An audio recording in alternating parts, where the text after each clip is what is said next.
Okay, we are. So, I've been wondering, why is it so difficult to be free and thrive?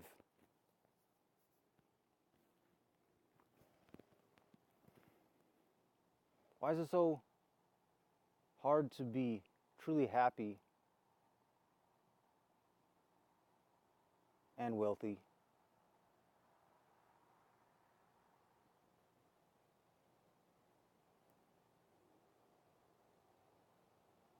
I wonder if it's just our own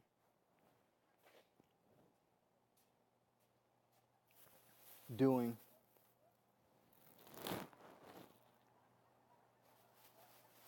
We agree to treat each other this way.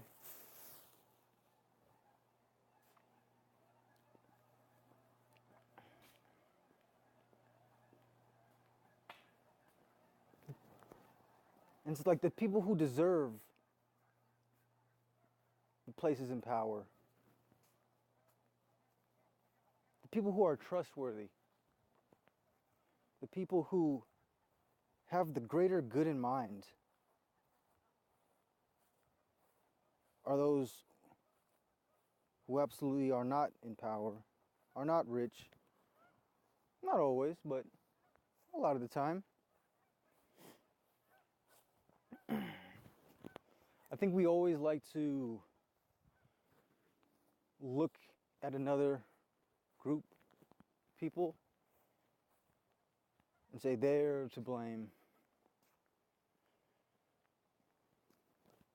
It's always easy to defend your own position, villainize another's.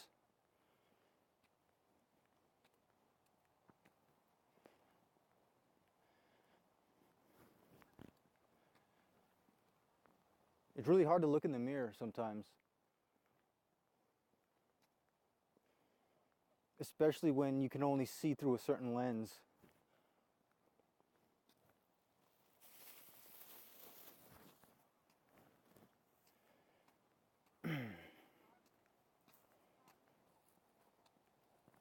And even when you can focus, see different perspectives, no one wants to look at themselves and say, I'm wrong.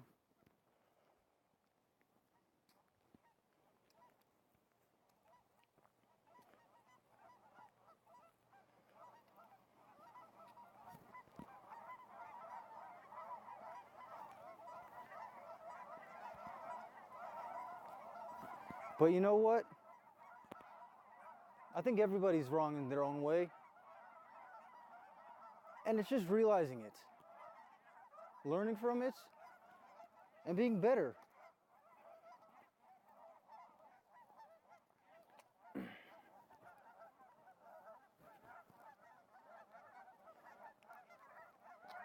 I feel the need to always constantly self-reflect. Being very introspective is a valuable skill. To see your own flaws, to notice where you could improve. You might not have to, but you could. To be able to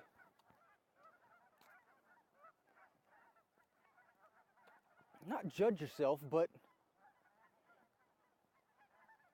notice your own behavior.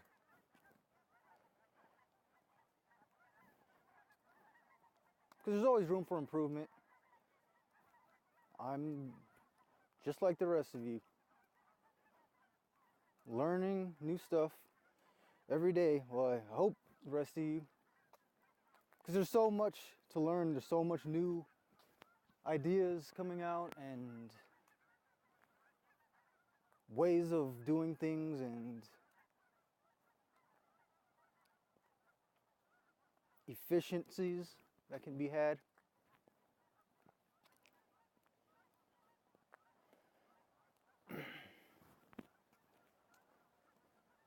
But I think a lot of us turn a blind eye to how things could be better.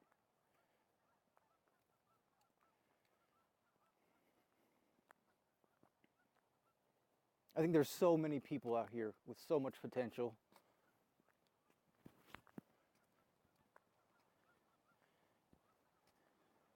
So much potential. And it seems to be squandered. Everybody's fighting for their own. Make sure that you provide for your group, your family, your clan. And screw the rest, because we can't help everybody. We can't. There's not enough to go around, right? It's too much of a fight to have to help others. And it's like, well, how would you help others? What does this look like? It mostly has to do with how we see others, how we view them, how we may look down upon some, and maybe look up to others who may not deserve it.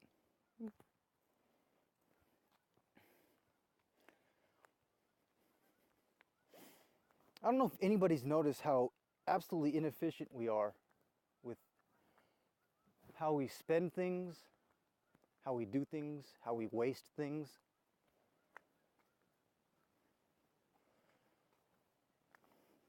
When a restaurant doesn't sell its food, it doesn't give it to the hungry most of the time. It throws it away. Why? Because you're going to have lines at the end of the day trying to eat the cheap food that we're going to throw away. We can't have that. We have to keep selling it.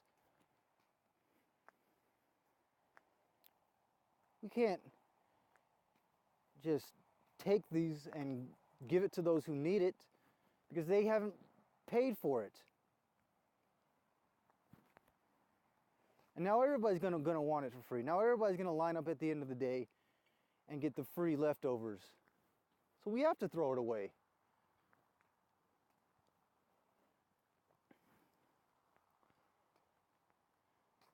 Doesn't make sense.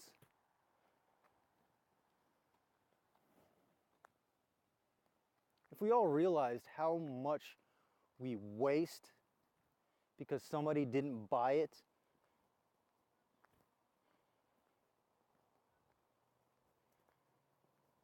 it would probably be appalling if we really realized, oh, there's people who are hungry. Yeah, we also throw twice that much food away that could feed everybody.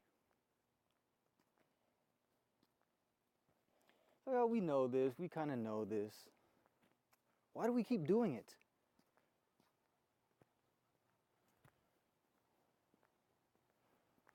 Why have we done this to ourselves?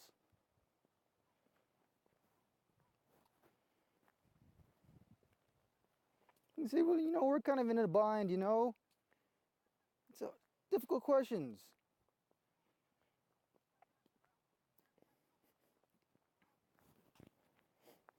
Okay, I can bring it back to me.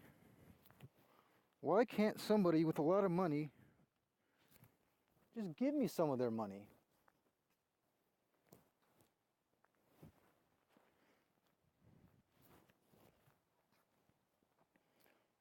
How much of it do you have? What are you doing with that? Oh, it's just sitting there? I can do a whole lot of money with that money. Especially since I've been actively pursuing what I want to do, and I know what I'd like to do if I just had the money. Is it really that? Well, you gotta work hard and no, I just think maybe we don't talk to each other enough. I don't think we realize how we can help each other.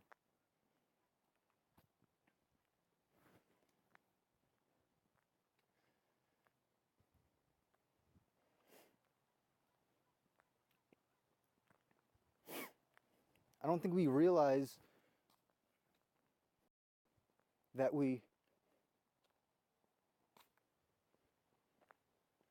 condemn ourselves by condemning others.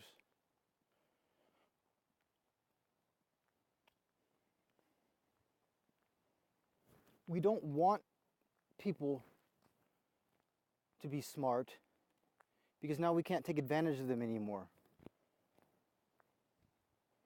We don't want to educate people on certain facts because if they knew these facts, they wouldn't buy our products anymore. So we have to keep them dumb, or at least not asking the right questions.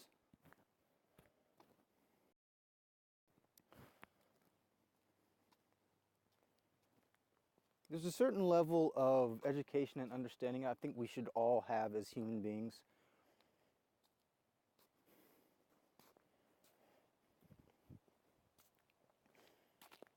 It's the type of things I had to learn on my own. I had to cut my own path, learn my own knowledge, and understand things the way I can understand. It's not a cookie cutter process as far as learning. But there is it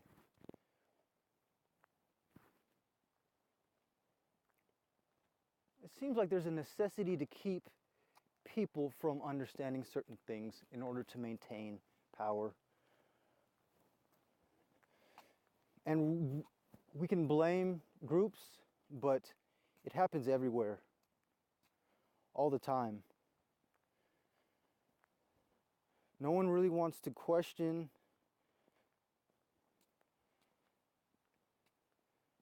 what is happening when you want to maintain your position. You don't want competition in a sense because now you have to compete with everyone. What I mean by competition is you don't want to educate everybody to be smart, brilliant mathematics and scientists. Well, why not? Why wouldn't we want to? Well, because now people are going to start, looking in the back of their food labels and realizing that these chemicals are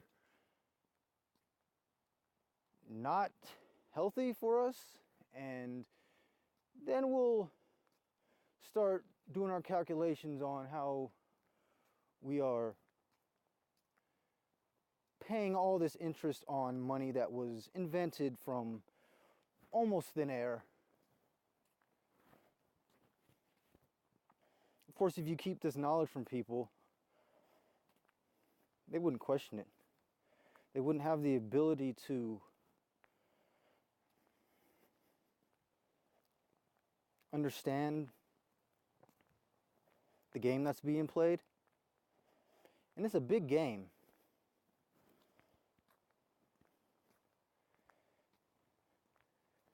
And the winners of this game are the ones who know how the game's played. And they purposefully tell the others that it's a different type of game. And there's different rules to this other type of game. But they know the real rules. It ensures your victory.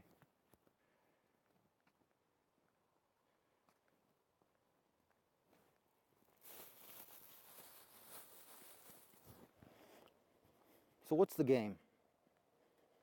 What is this game that we're all playing? Some can say, oh, it's about who's the survival of the fittest, who can take advantage of the most people, who can get the biggest profit, who can sucker the most people into dishing out all their money. I got you. It's a dog eat dog out here, guys.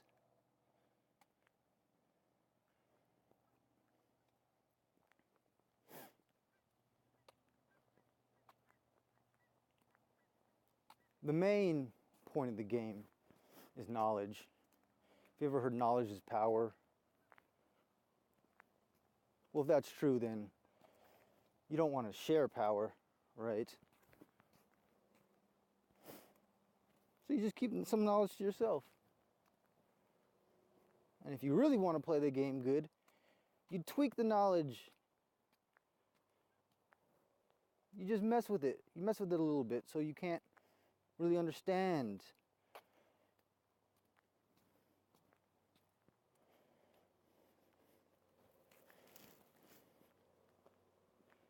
But what happens when you know how the game's played?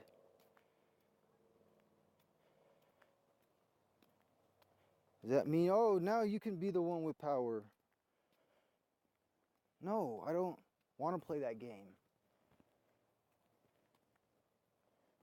I don't want to be one of those people who has to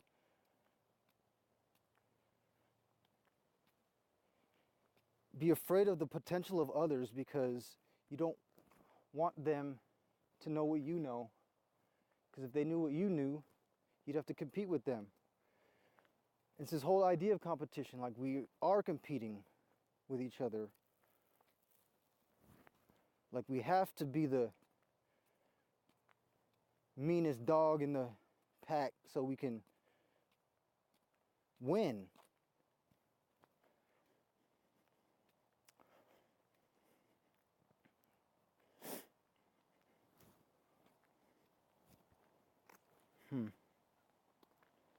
Winning the game. So to me, it's a game within a game. There's always higher level games. There's never this sense of, oh, we all know what it's about.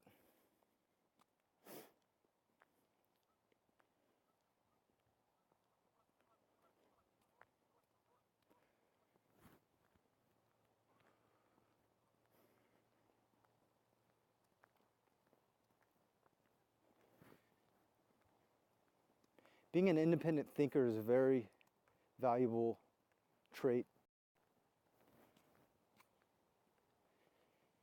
Discernment is a very valuable, I would say, to be able to know how things are played and know when it's happening to you.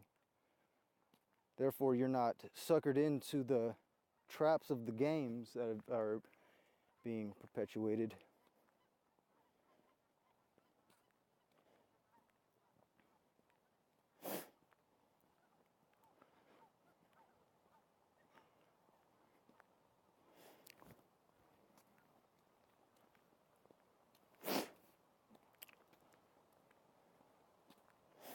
Back to what I was saying about being happy and thriving.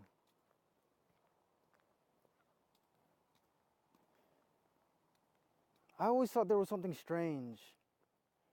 There's something just not right with this world. It was something that I couldn't put my finger on. Didn't really realize what I was looking at. There's a much bigger picture in play.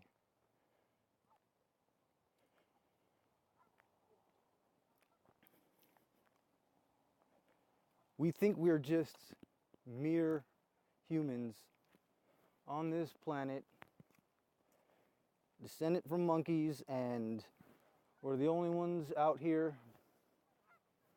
Well, that's a paradigm. That's a way of thinking. That's a valid perspective.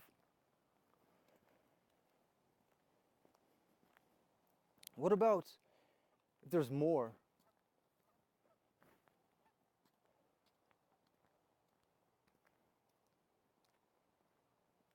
What if we're on the brink of something new? What would this be?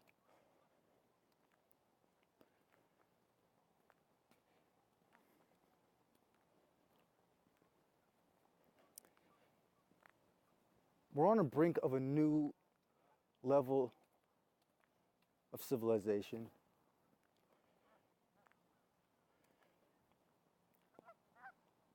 all the things happening in the world, I've been waiting for these things. I've been waiting for people to take a good look at what's going on and say, hey, I can say something about this. I understand that something is not right. Something needs to be done. Something needs to change.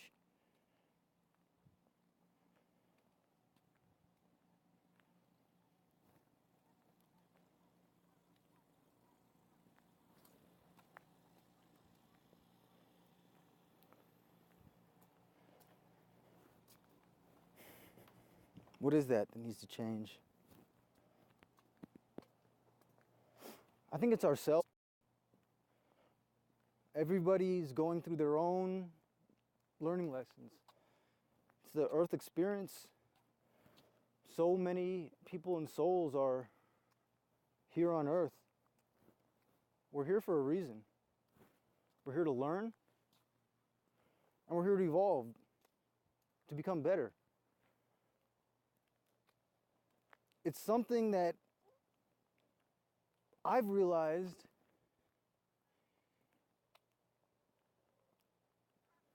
and these lessons of life come back to me time and time again. These cycles of experiences that are so familiar. Why does it keep happening the same way, just in a different form? Why do I keep experiencing the same circumstances over and over again?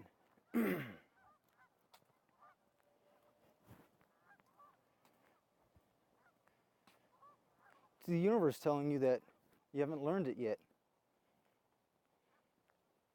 But what is it that you have to learn? What is it? I used to think it was, I'm not doing it the way everybody else is doing it. You know what? What was my cycle? My main cycle. I have others. It's my getting a job, not being happy, quitting, being homeless, getting a job, not being happy, quitting, homeless. Getting a job, not being happy, quitting, homeless. Each time I had somewhat different reasons, but they were all kind of the same reason. Now, obviously the solution, right, is to just keep your job. Just buckle down and take it.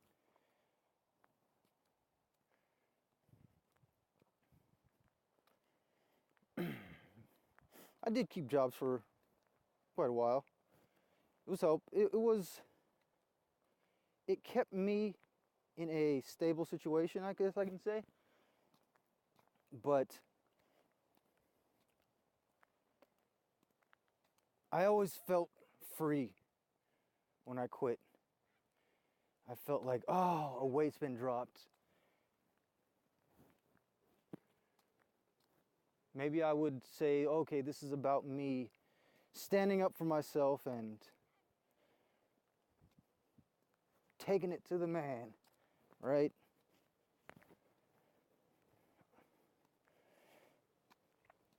Actually, I usually never quit. It was usually just like a mutual, we notice you aren't excited about your job anymore type of thing. So I couldn't lie to myself. I couldn't act like I wanted to get up and do something that I didn't really want to do. I felt stuck. Felt like I was in an agreement which I couldn't get out of.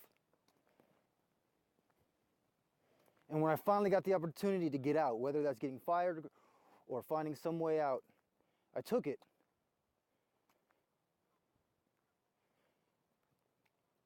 But I still wasn't always happy, and that's what led me back. It's what led me back to saying, maybe I'll be happy if I can provide for myself. I've accumulated all this stuff, and it makes me happy, I think. And I need to maintain it. I need to keep it. There's a point in my life when I stopped buying junk. In fact, I stopped buying anything that wasn't really essential.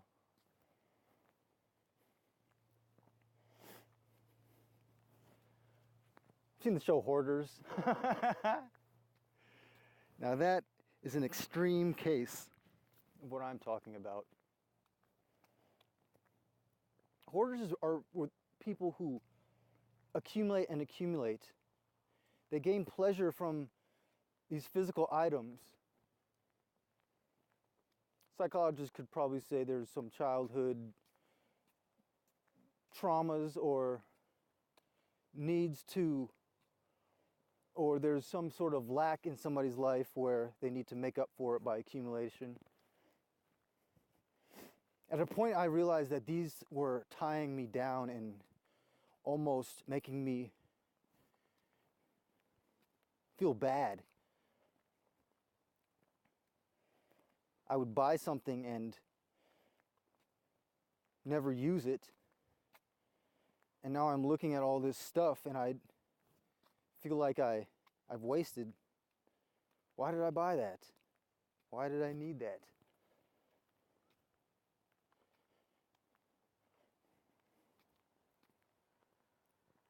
Once I started being homeless, I was forced to make decisions.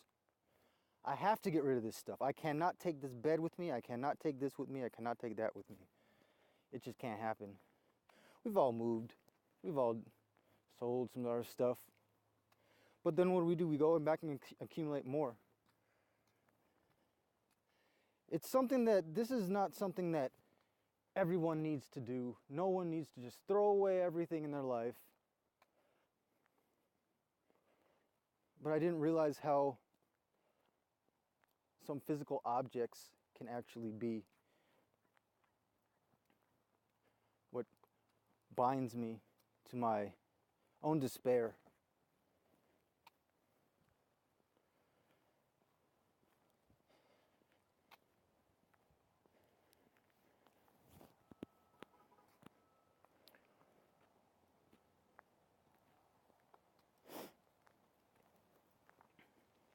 Materialism is a issue in our society, but it's a perpetuated issue. We're taught to buy and buy and buy. We live in a self-consuming society that has to produce and has to sell, because there's no way you can survive without constantly selling. There's no model that allows you to thrive without the necessity of selling. I don't think this is the way it has to be, truly.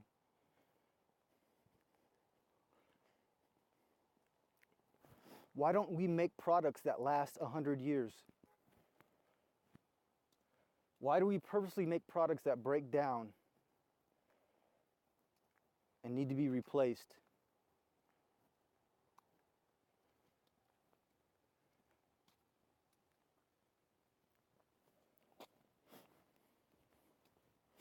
The light bulb, for example. Well, modern days we have, 14-year light bulbs, but if you had a light bulb that would never burn out, that is not a smart business choice to sell that light bulb unless you're going to sell it for $100,000 or something like that. It's not a very smart plan to make something that you can't keep making and selling.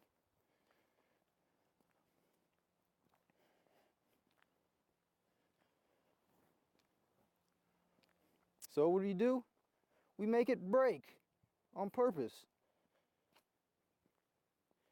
Keep the economic wheel running.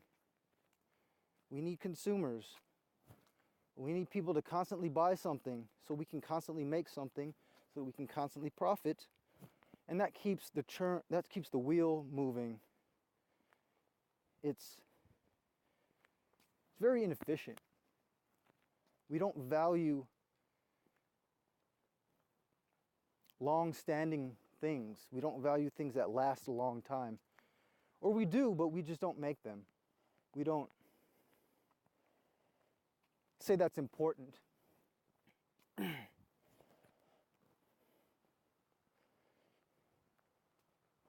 Why? Or what could we do better?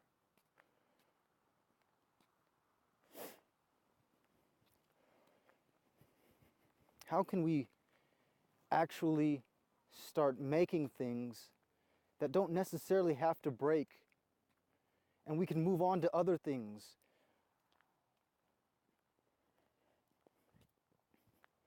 This is where money comes in. I think too much has been put into what money represents. You can buy so many different things with money. Now you have to make money just to do anything.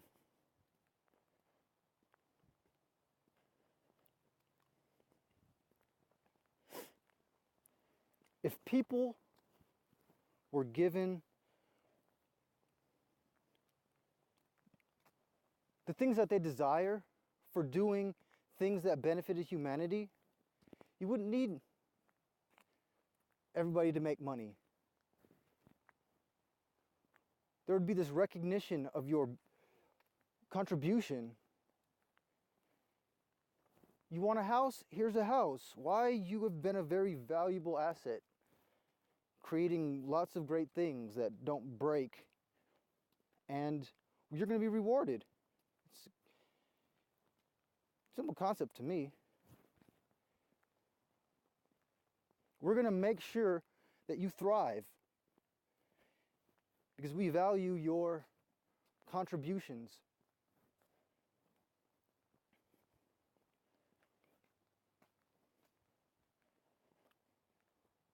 And in fact, we value your trust. We trust you. There's no way we're going to let you sleep on the streets when you are such a valuable asset to humanity. We don't have that type of system. We have a how much money do you have system, where it doesn't matter if you're a criminal because you just need to have that money.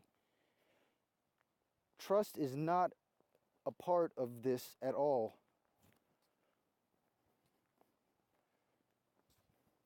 We don't demand that the rich and powerful be trustworthy.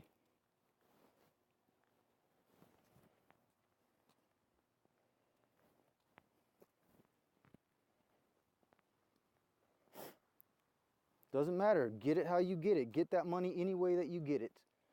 Just get it, and now you're rich. You're powerful. Doesn't matter how you did it. You could have robbed a bank. You could have worked your ass off your whole life. Doesn't matter. We're going to turn a blind eye to how you got that money, and we're going to value you on your money. That's it. This is a very disturbing way of structuring society by making it all about how much money you have. Now that is your value. You're a valuable person because you're able to make a lot of money. You're worth a lot of money. Now we value you. We don't trust you, but that's never been something that we value. So why would we start now? If you ask me, the system should be flipped on its head. We need to trust people first. That should be our currency. We need to promise these trustworthy people that you will be taken care of. You will be able to feed your family. And the more valuable and trustworthy you are, the more you can just have whatever you want. Just like a rich person would, except for you don't have to have a certain dollar amount. We just value you and trust you that much.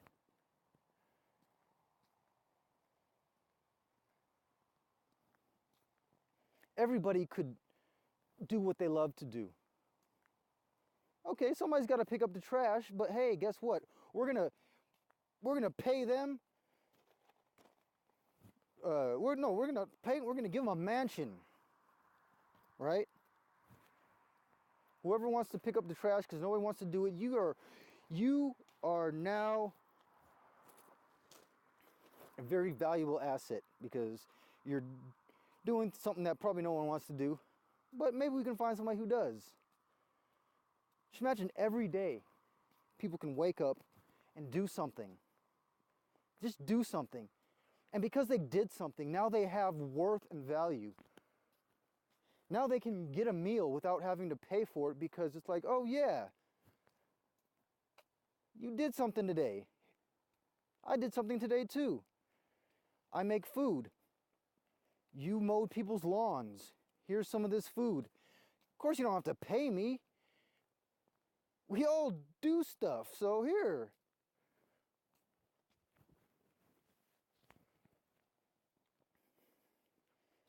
We all try to justify it by, oh, I have to feed my kids. I have to maintain my stuff. That's why you work at your job. But is that why you do what you do at your job? If you are perpetually wasting things that can be shared, is this now all about you feeding your kids? I think everybody just wants to have a thriving life, but people want to be happy as well.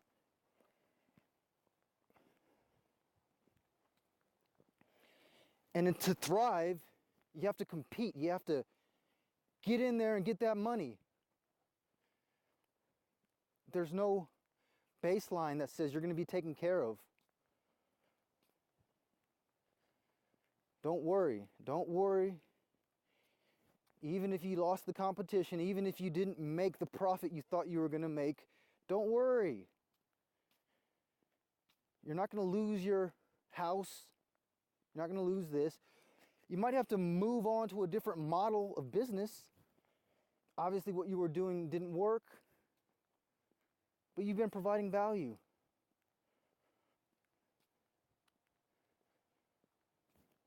And more so, we trust you. I hope we do.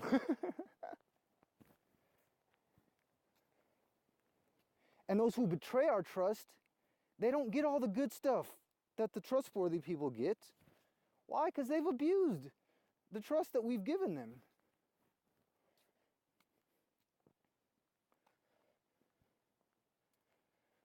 They've abused it. And they deserve to be demoted. Now you have to either pick up the trash or something else. But you're not going to be in this high position of power anymore. Whoa! We don't trust you for a second.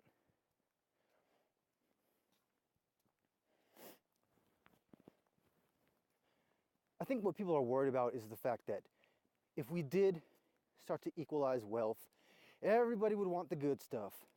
Now everybody's going to want a mansion. Now everybody's going to want a boat. Now everybody's going to want this and that. You know, I don't think that's the case. Sure, I'd like to stay in a mansion for a while. Sure, I'd like to be on a boat. But when I'm done using it, I wouldn't mind if somebody else got to use it too. In fact, as long as I can have things that I want when I want them, I don't need to own anything. And I think we just have this huge ownership of things where things are just sitting around. I see so many cars sitting around, so many houses empty, so many recreational toys just sitting and collecting dust.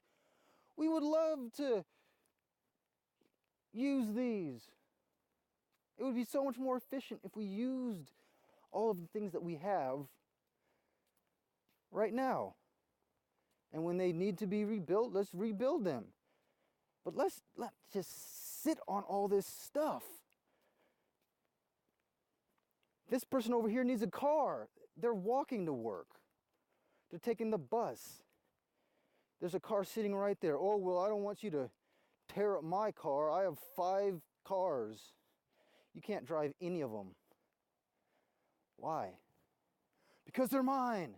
And I don't want you to break my car. What if we replaced your car with a new car if it did break?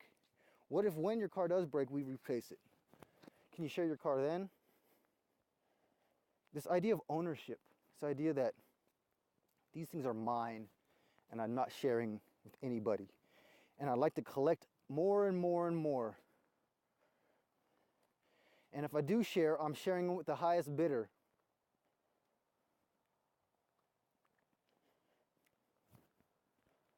I guess this is a mindset. It's nothing that's has to be, but personally, I wouldn't mind sharing. I realize I'm one person. I can only be one place at one time. I can't have an oceanside condo.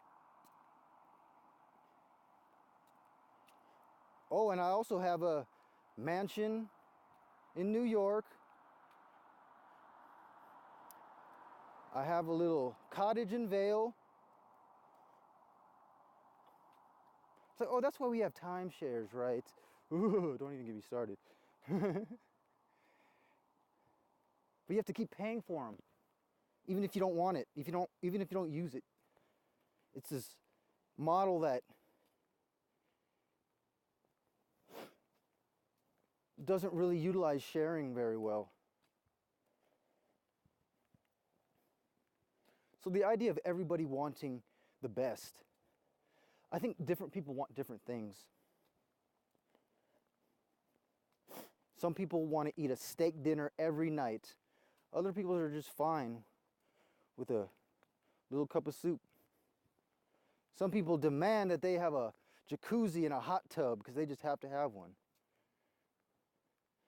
Others want a lot of clothes. I think these things can be balanced.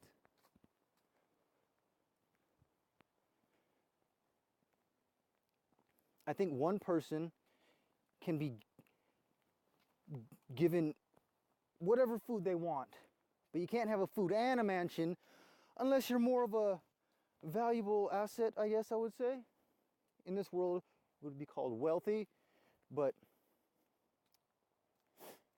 I do agree that there needs to be some more people deserving of good and nice things than others because they've earned it. This idea of earned it really holds true, I believe.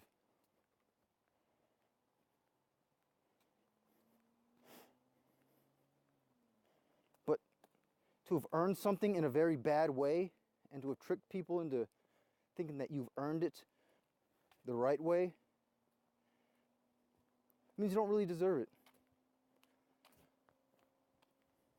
You don't really deserve it. That's where I think trust is very undervalued in our society.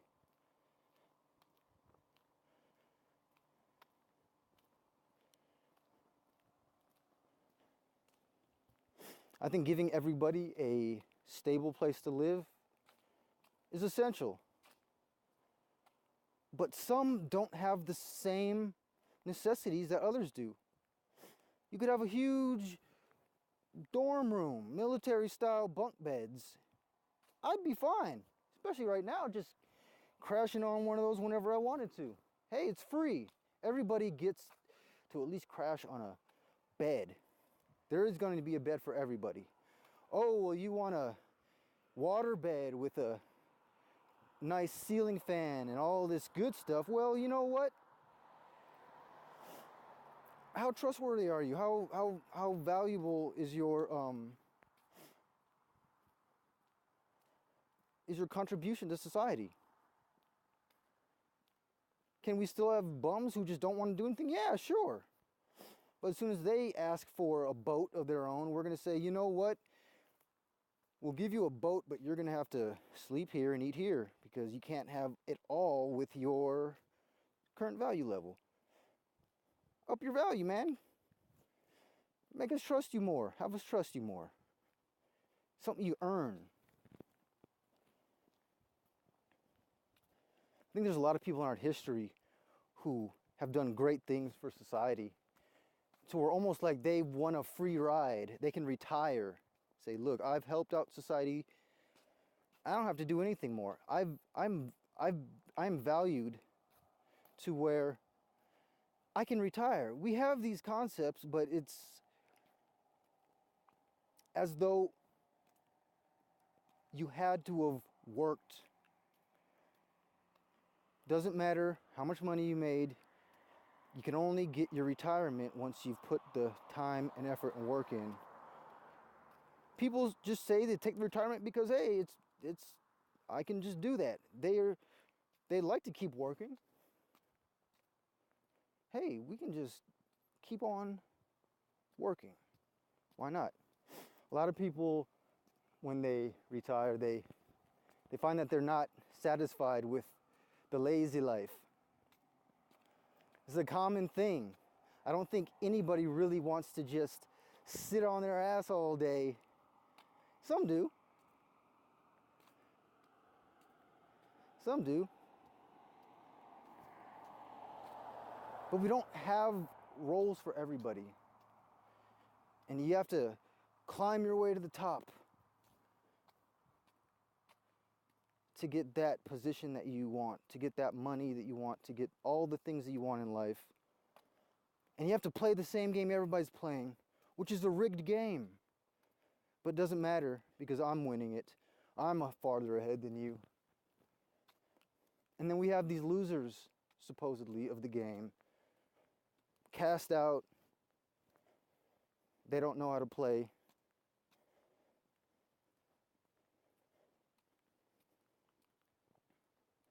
The game's rigged. And there's always going to be people on the bottom who don't deserve to be there.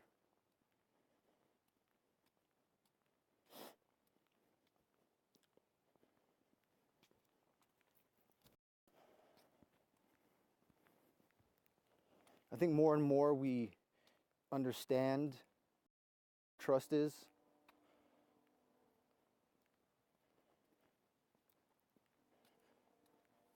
I think we all have our different opinions on who's looking out for the well-being of humanity as a whole. I think some people have been beliefs and concepts that we have to control this population. Oh my God, they're getting out of control. So what do they do with their power and wealth? They make up their own plan for dealing with what they think is an issue.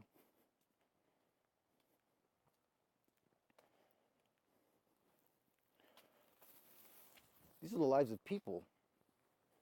It's a very sensitive topic. Population.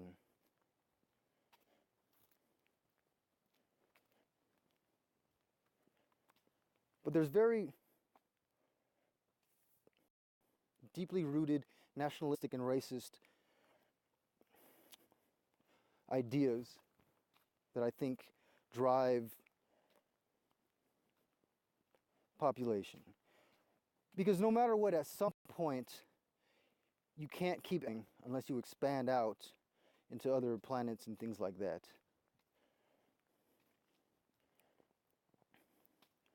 And if you did distribute wealth all over, all these populations would thrive even more. They'd live even more. They'd reproduce even more. And the question we all have to ask ourselves is, do we want everybody to thrive on Earth? Do we truly want them to thrive? What if that meant them becoming the dominant majority?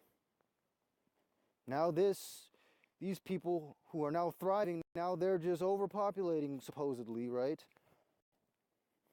Who chooses what populations get to grow and which ones don't? Certain nations have put in their own population controls saying, hey, one child per parent. We've done the calculations, and this is not sustainable in its current model. Other nations haven't. They're just like, okay, we just haven't done that. We're not going to do that. What if other people don't like that? And they're like, they have their own agenda to deal with what they see as a population problem in their own way, behind closed doors, in their own fashion.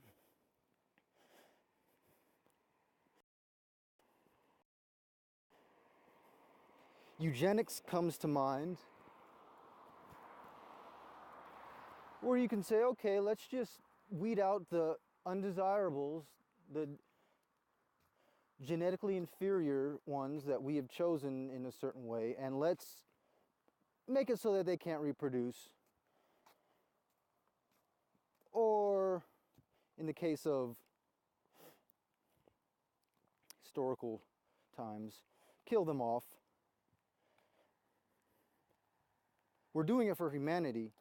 We have to control this population thing because it's going to be a problem, but we can't talk about it as a world.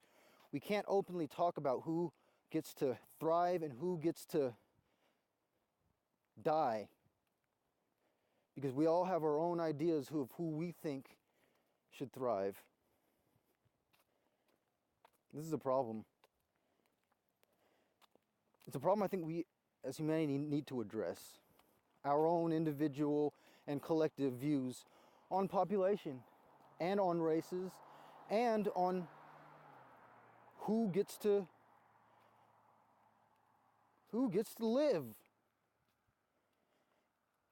Instead, we have secret, covert agendas to poison and to slowly kill certain sectors.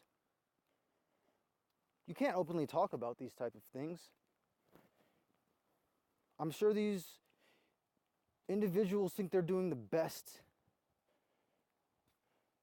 We are solving a problem, but we can't tell people how we're doing it because it would make them very upset.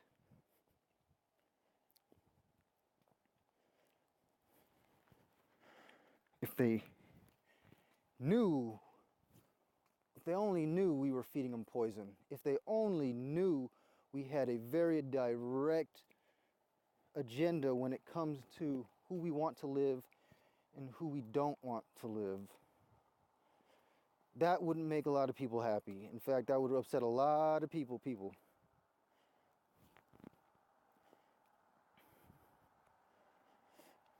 So a question that I think everybody needs to ask is, do you want everyone to thrive on Earth? Truly. It's a difficult question. Me, I have to say, it would be wrong for me to say no. It would be absolutely wrong for me to say no.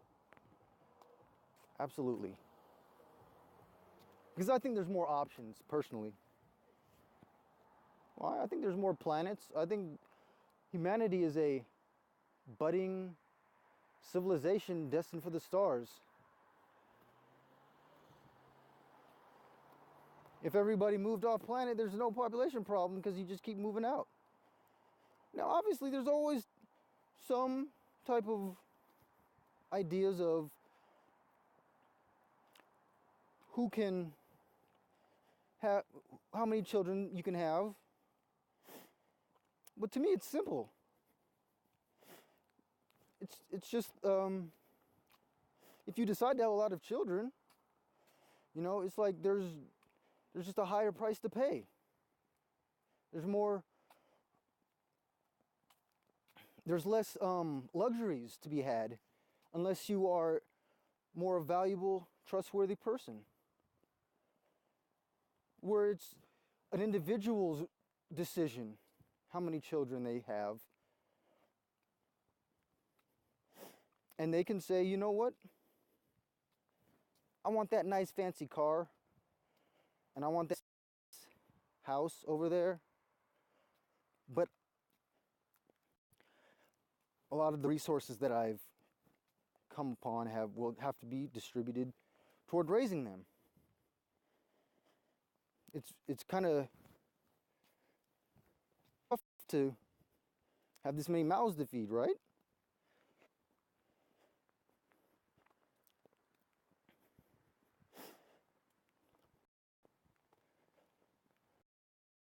I think we should be addressing everybody's individual needs. Individual needs meaning, what do you really want in life? What if we made sure you got what you wanted in life? Now, having everything is probably not going to happen. First of all, who can enjoy everything at once? How many cars do you actually need? Why do you have 10 cars? 4 cars? Why do you have 3 homes?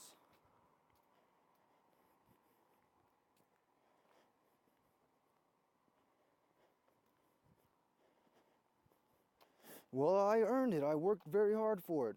Well, that person sells drugs and they murder and kill. And that's how they make their money. They deserve mansions too. I think society should never allow criminals to be wealthy.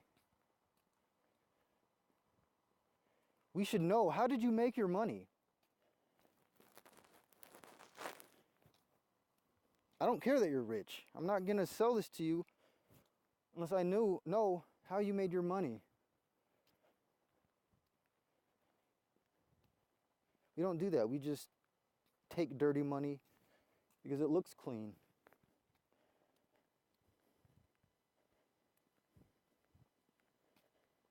And what is money anyways? It's just a collective belief in something.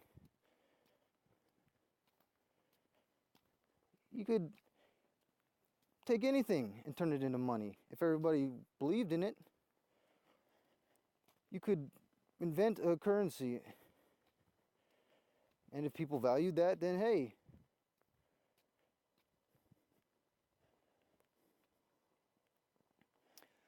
I feel like there needs to be different types of currency. Mashing everything into one thing allows corruption and encourages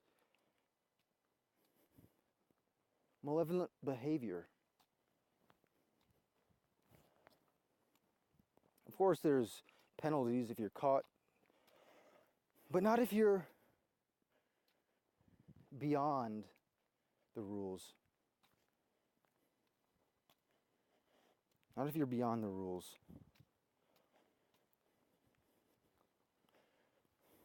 There's people walking around who won't go to jail if they do something bad, because they can just pay off the people who would send them there.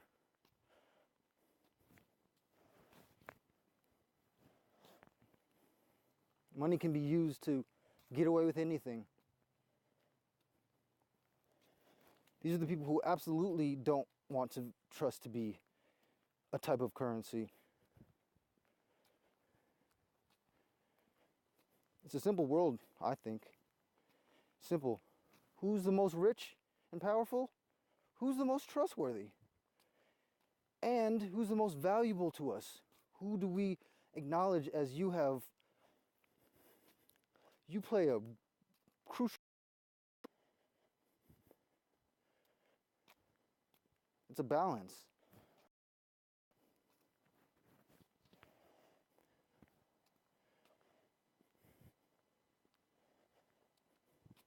I don't like living in a world where I don't trust the people in power.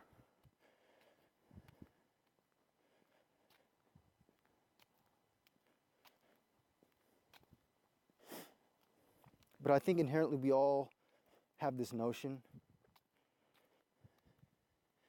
This is where I get to the vast majority of people, and then another smaller group of people who don't play by the same rules because they're playing a different game, and they've tricked us into thinking that we're playing the.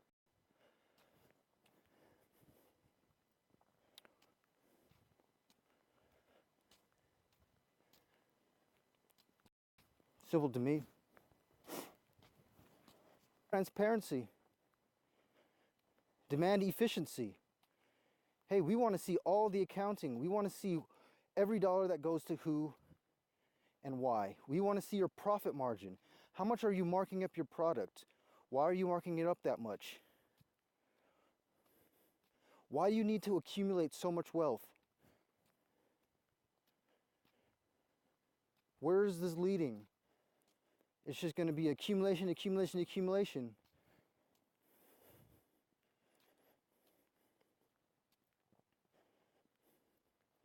Why can't you just tell us what you want?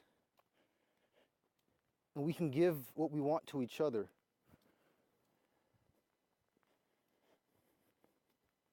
Now, if you want power and control over other people, you want to violate people's free will, I don't know if that's going to be given, but I don't think the masses personally want that. It's just me.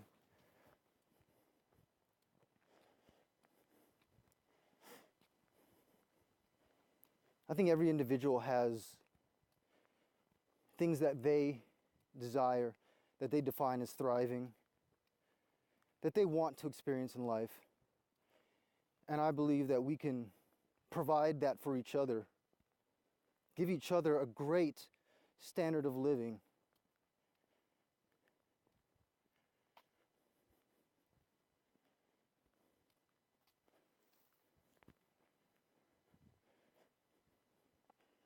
I don't think there needs to be this demand work just so you can survive.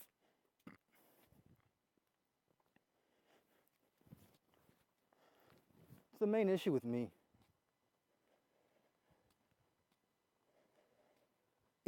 It hurts when after years of work, I look back and say, what have I got out of this years of work other than that I survived? How much did I actually save up? What did I actually gain by working all this time? And it usually means not much. All my money went to paying my rent, paying my bills, paying this, paying that. The little money I did scrap up, I spent on little luxuries. Now after 2 years of work, I'm up $3,000.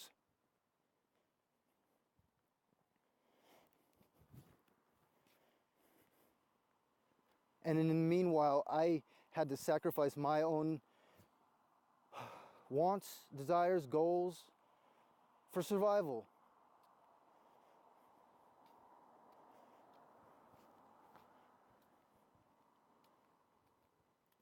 I can't do it anymore personally. I gave up.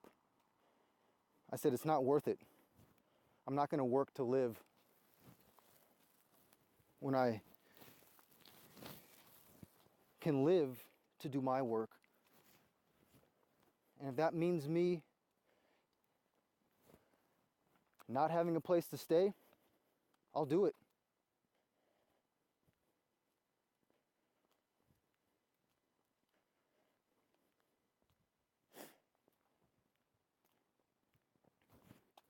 I found my happiness and joy, and it didn't come from maintaining my standard of living. It ended up being me following my passions and goals.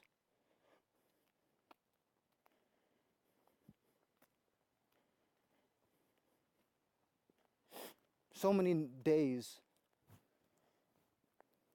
I just don't want to get out of bed before. Because some agreement I made that I have to live up to every day that I wake up. I have to maintain this agreement that I made, and I don't want to do it anymore. And I don't want to face life because I'm not happy doing what I'm doing. And I felt stuck, absolutely stuck.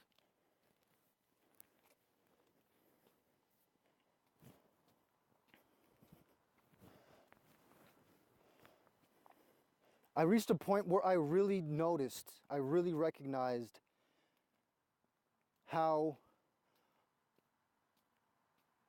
unhappy I was and how much I didn't even want to get up in the morning. I would keep dreaming. It's like my mind would make up a reason for me to keep dreaming. Oh, it's so important. I have to keep dreaming this dream because if I don't, there's something in this dream. It's important, so I'll just keep sleeping. And then when I wake up, I really realize it's just a dream. Happened every night, every day. Every day I wake up and then I'd go back to bed because there was something important I was dreaming about. I think it's just my subconscious, I guess, giving me what I really want. I feel better in my dream world at that time, I guess. And it was like a protection mechanism. Keep dreaming. Keep feeling good. Don't face the day. Here you go. Keep sleeping. And of course, it always made things worse because when I was supposed to get up, I didn't. And I was late to work, and I got hassled for that, and I was even more unhappy. And I worked all day, and I have about 3 hours to do what I want to every day. I've wasted years of my life doing that. Wasted years. I feel like the progress that I could have made way outweighs the benefits of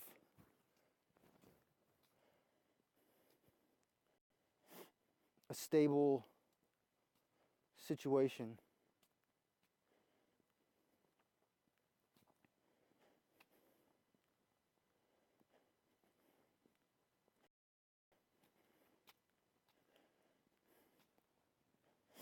I can survive off very little. It's very intriguing to see what I used to spend all my money on, stuff I didn't need, and not really grasping the fact that that was hours and hours of my life that turned into this thing that I bought. And now I have to go back again and make some more so I can maintain my life. I don't think everybody hates what they do. I think there's people who love what they do, and that's great.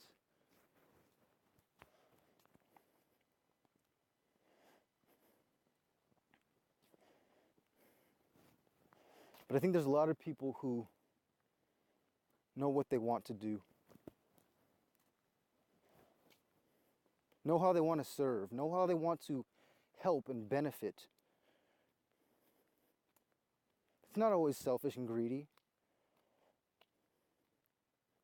In fact, I think there's an innate nature within most people to be of service, to want to help, to want to do something, to want to be a part of something.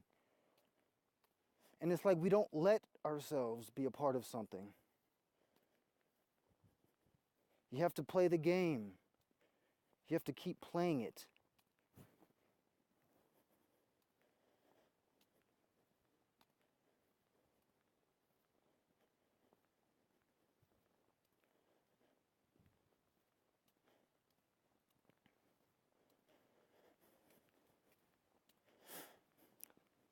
But at a certain point in time, I said, that's it. I refuse to keep being unhappy. I'll do whatever it takes. I'll do whatever it takes.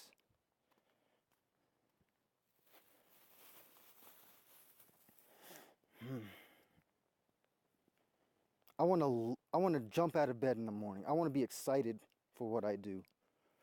I want to love what I do. And I do. I do. But it came at a price. slowly, all that I've came to gain financially was used for survival, like it should be. And now, I can't afford a place to stay.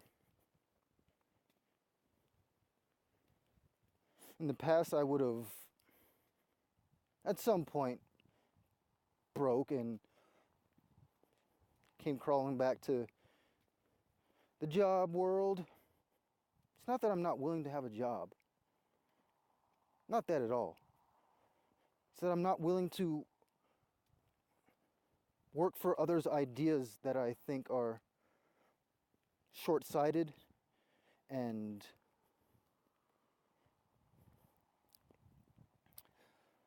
manipulative. If you ever work for a company and you don't end up questioning the morals and ethics, that's good. You're in a decent company. Or maybe you've been compartmentalized in your company. You don't realize there's always some level of lying, usually. Or there's always some fact that you just don't want to show everybody. Mostly your profit margin. You don't want to show how much money you're just charging just because you want to make a profit. I think we should recognize efficiency. I think we should have a system where we can invest in individuals, invest in certain groups of people,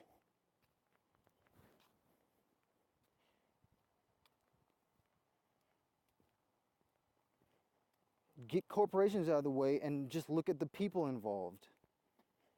Say, I want to invest in that person over there. This person is brilliant and they're doing a great job. And when they finish what they're doing, I can reap a benefit from them reaping a benefit. Why? Because I knew they were going to do something great. I would love to invest in individuals rather than big companies.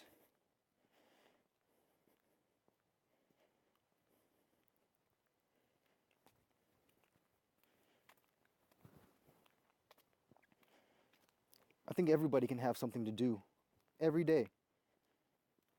Like I said, if you took everybody who wanted to do something, who doesn't have a job or doesn't feel like they're valued, bring them to me. I can give them something to do that will have value. I can show people how to, hey, come in, let's build something together. Why not? We were just going to sit around. All right. Hey, guess what? You get, I don't know, food stamps or something? How currency is dealt out is it's something that's flexible. We do it now, we just kind of don't talk about it. You'd be surprised how many people are on food stamps. What is it? It's another type of currency. Some people would rather take their money and pay for their child's diapers and a place to stay rather than food. And people know this. So they say, okay, you know what? Here's some vouchers for food. We know you can't afford everything, so here's something for your necessities.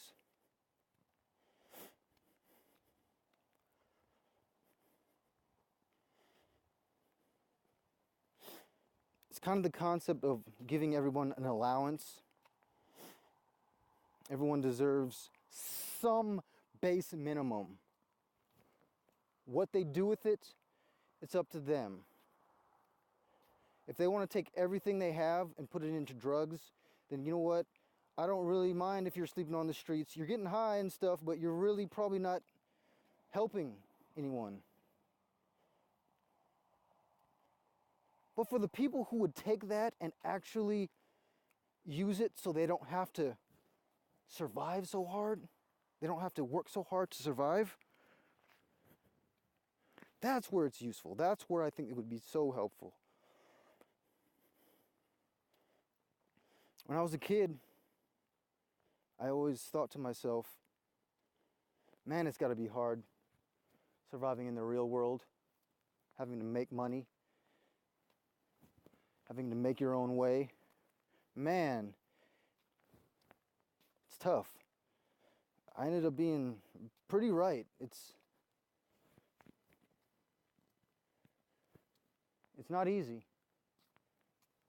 This adult world that you just get thrown into demands that you work to live.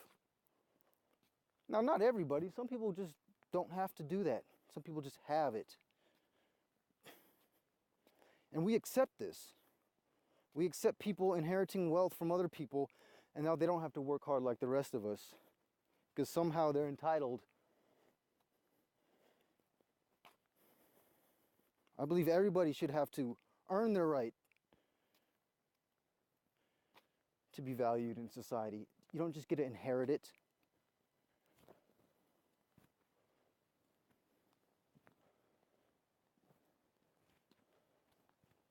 You don't get to just inherit wealth. Or go ahead and inherit it. We don't accept that money anymore. Doesn't make sense to me. I want to know what you are as a person, not who your mommy and daddy were. It's not fair to me.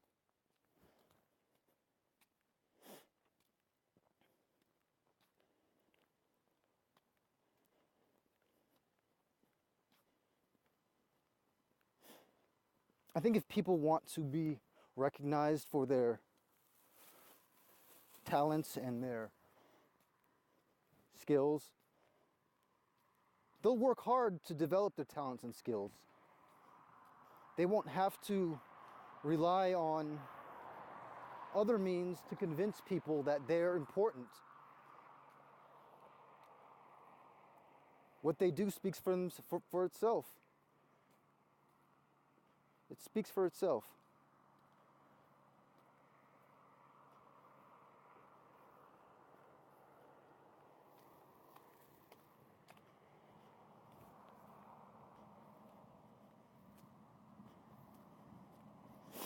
We live in a world of passing on privilege.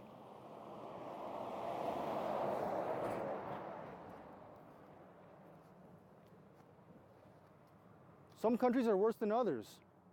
The United States is actually one of the better examples of this not being so prevalent. You got to work hard to make your own in this country, sort of.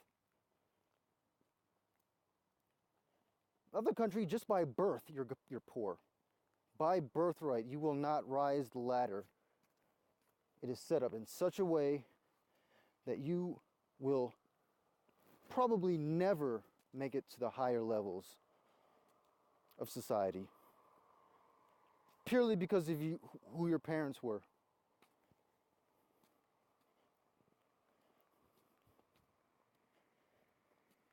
And we accept this.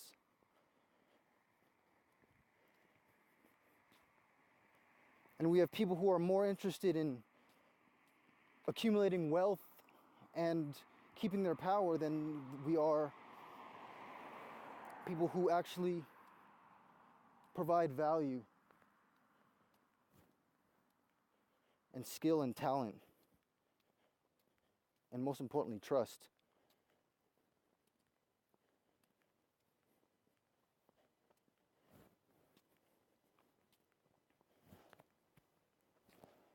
I think the solution is simple. We just need to demand trust from our people in power. Demand trust.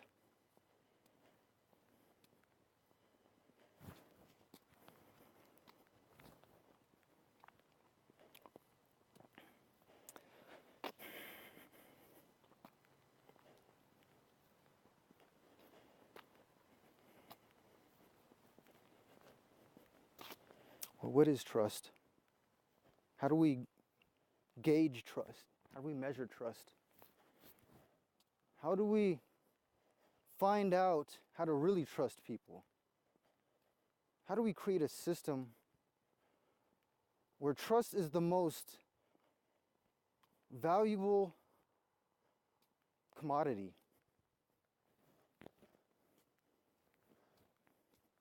And the betrayal of trust has the biggest consequences.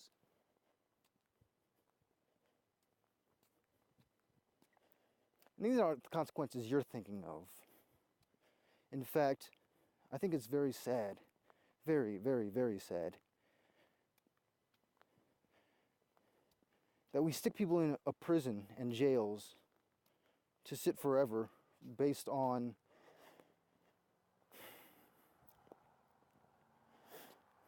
certain topics. This is a sensitive subject because there are murderers, there are rapists, there are people who definitely deserve to not be a part of society. Why? Because we don't trust them. Simple as that.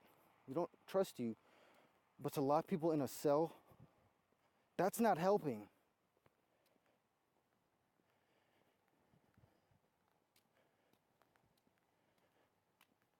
I think the majority of people would not be criminals if they had a decent living and they didn't have to try so hard to compete.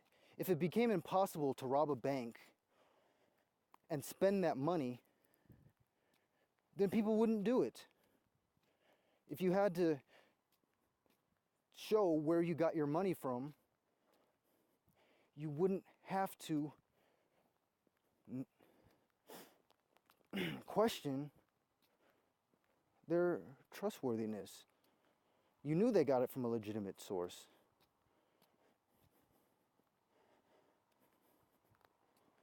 We talk about stopping corruption.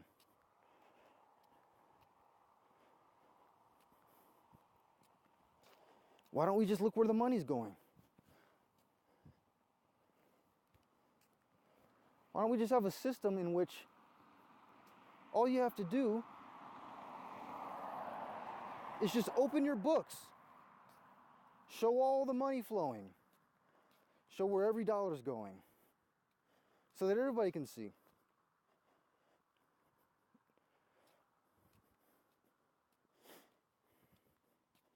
That's not the way, because everybody has secrets to hide when it comes to accounting. Most people.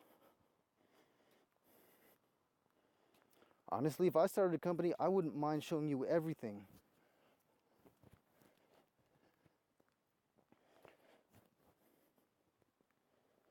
It would make me feel better. I could sleep at night. I don't have to hide anything and be worried about the truth coming out. The truth should never scare people.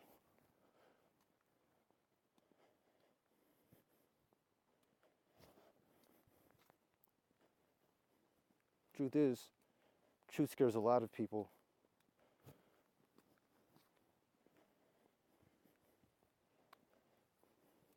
We live in a world of people trying to hide the truth because it's not pretty. It's not pretty.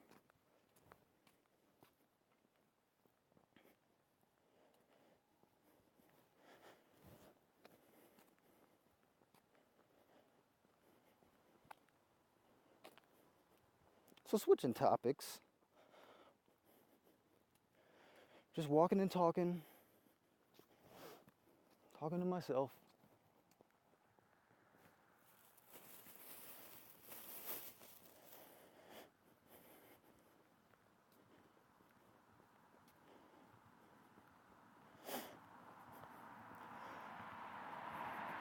I was very inspired by the Me Too movement.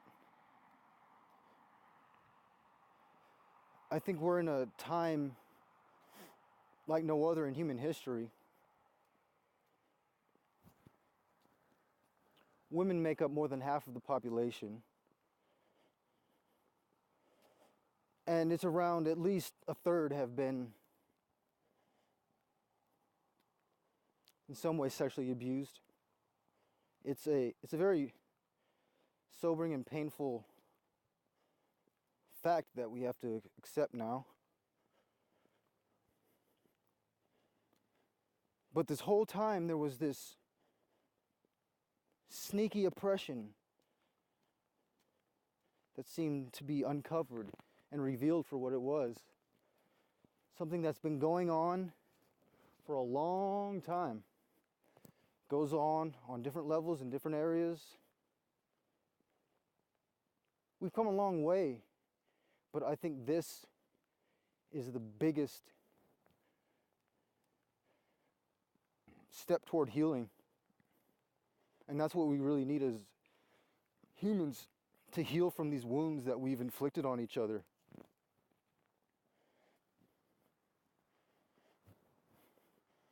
To actually come to a realization of what's been going on and how have I played a role in maintaining and continuing this, or how have I not said anything?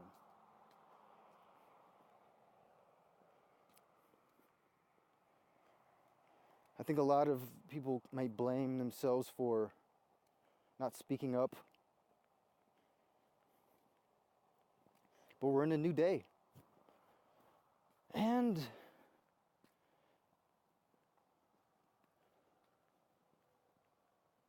I never spoke up. I never spoke up about these things that I'm saying.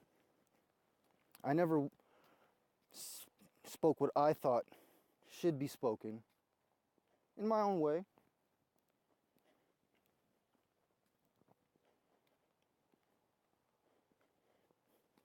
Was I afraid of what other people would think? Was I worried about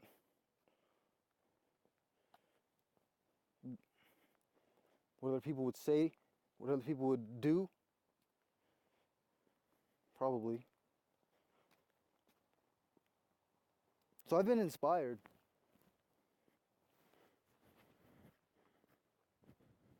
This is about me. Now I have a voice. I don't need anybody to listen. I'm just walking and talking to myself. But you know what? I never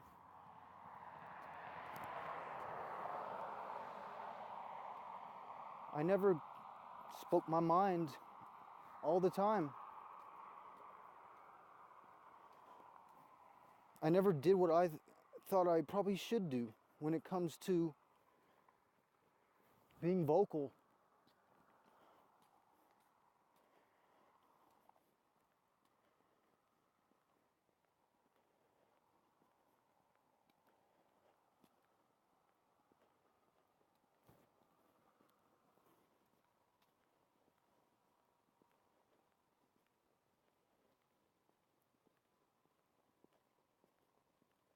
There's an element to the suppression of women that really opened my eyes.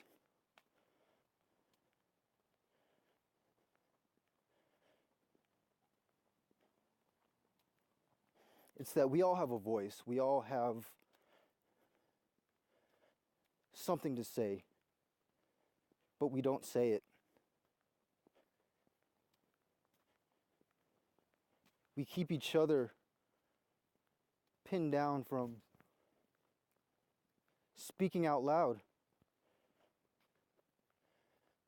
No, I'm not talking about shouting from the rooftops, protesting and saying you're bad and you're wrong.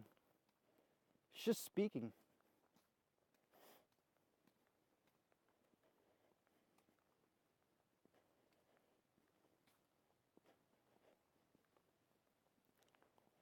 A lot of people are talking now.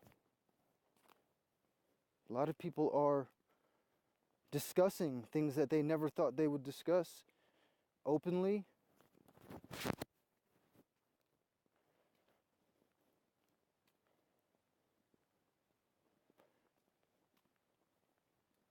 I think it's an awesome time. It's an awesome time to be alive. And I think all the pains that we've gone through personally, as a society,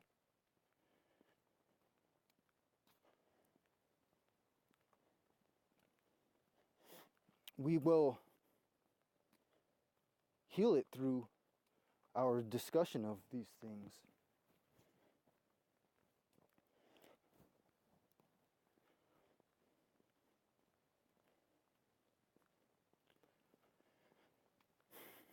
But there is a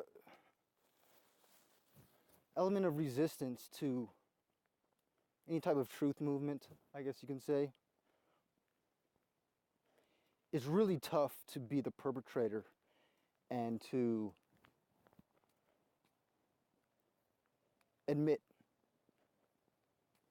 your deeds. It's very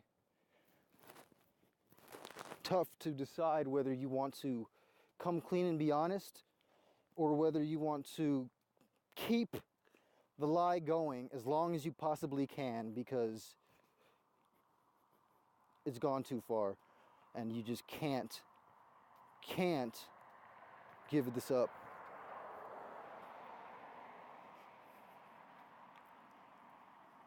But what do I think we're dealing with? I think we're dealing with people who have gotten other people into things that they would never have done themselves normally. But this is just how it's done. We follow the power, and we do what the rulers do.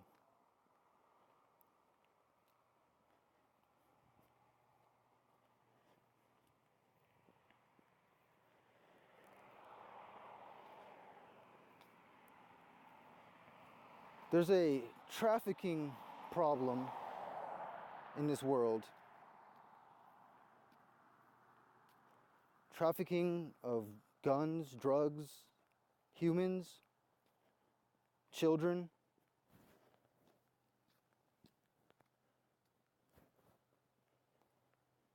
A lot of money, big money.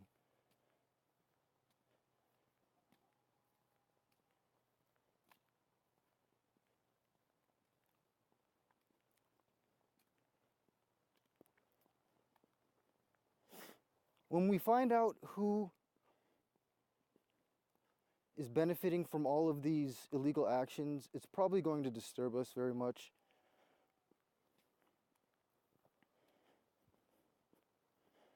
I feel heartbroken sometimes when I think about the children who've been abused and traded like slaves, killed even.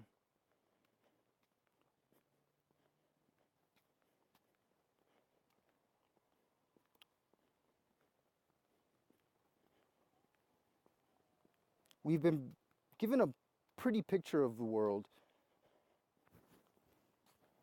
So pretty, in fact, that they use our own love for life against us to where we wouldn't possibly imagine the things that are really going on. Because we so value life, we so value goodness, we so value the innocence of children, that these would not be taken advantage of.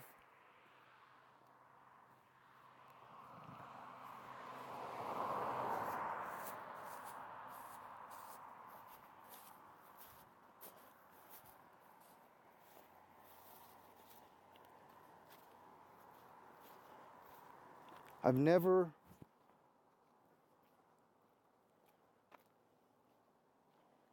hit a woman, touched a woman inappropriately, raped, abused. But that doesn't excuse me from being a male. And now I get to separate myself from the ones who have.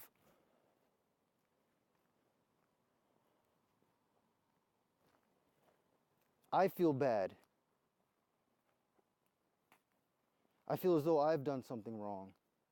And in a way I have.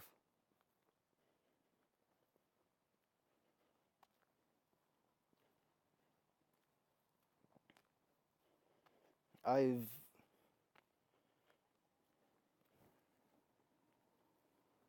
been complacent. I've just said this is how it is. Sure, it's not fair. Sure, it's not fair, but you know what? That's up to each individual to decide.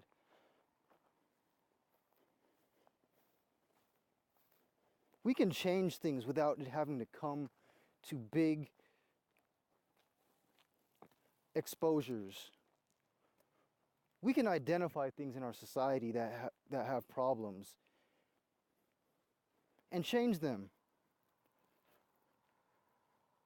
But we have to realize that there's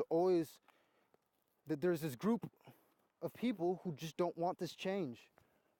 And they'll fight at it, and they'll keep it going because they benefit so much from it. They benefit very little from change.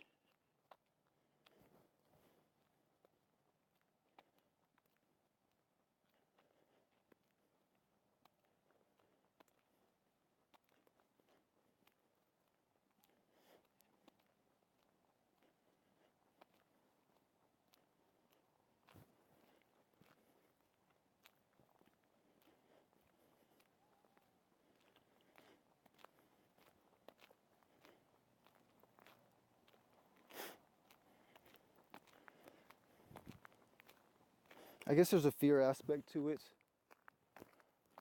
We're afraid of standing up.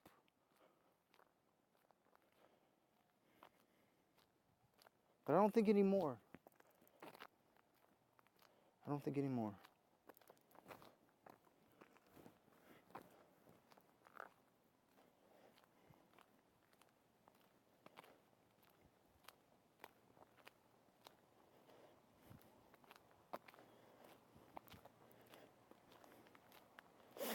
There's certain types of morals that we instill within our children.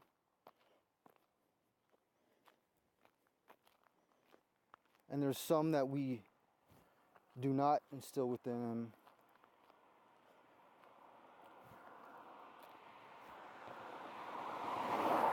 And so we let society automatically decide these morals and these values.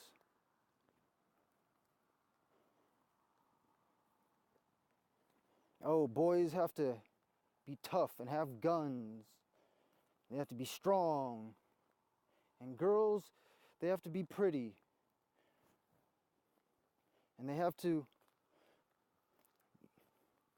always be the caretaker and the one who, does the chores. And that's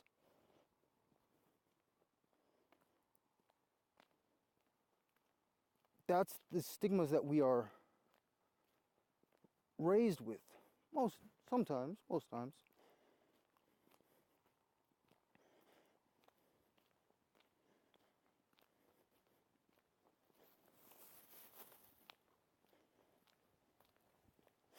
I don't have children, but if I did have a daughter, I don't think I would want her to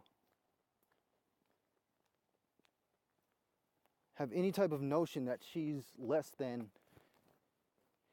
any other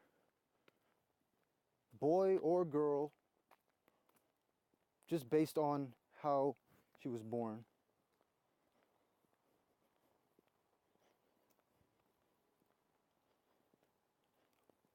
But we do these things. We buy our girls pink Barbies, and we buy our boys,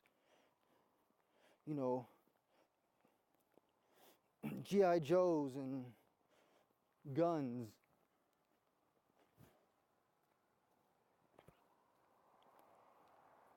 Why do we do this? Is this what they really want? Were children born to prefer these things? Maybe, debatable.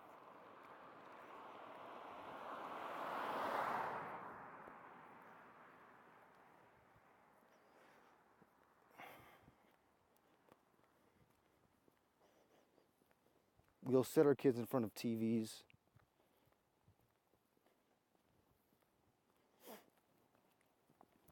and let the networks raise our kids. I think children's development can be much more accelerated. They can be much more intelligent and much more smart if we would just let them. But instead we give them child toys that don't really do anything, that don't really stimulate them. We don't allow them to learn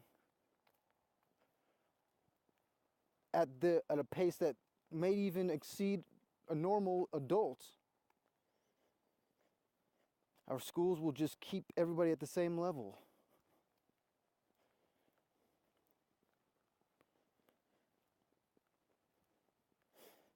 It's not that that's a bad thing, but the baseline level is very low.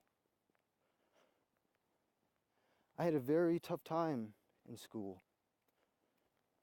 because of the way I was taught to learn, the way I was taught to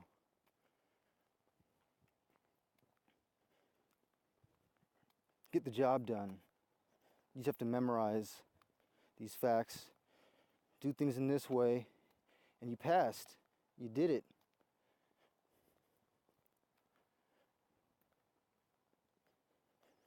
I was homeschooled until I was about 6.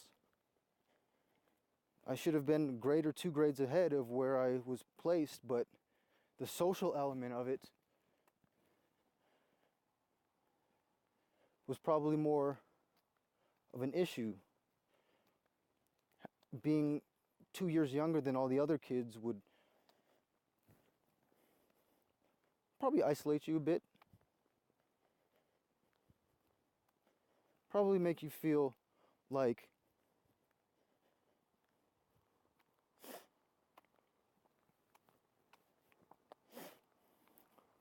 you weren't as big or you couldn't have the same friends. So I understand putting children with their own age group.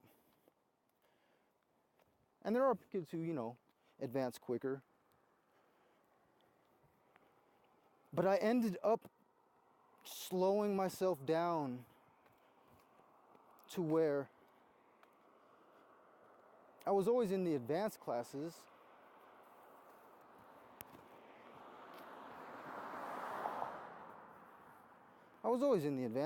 But I never really connected with the kids.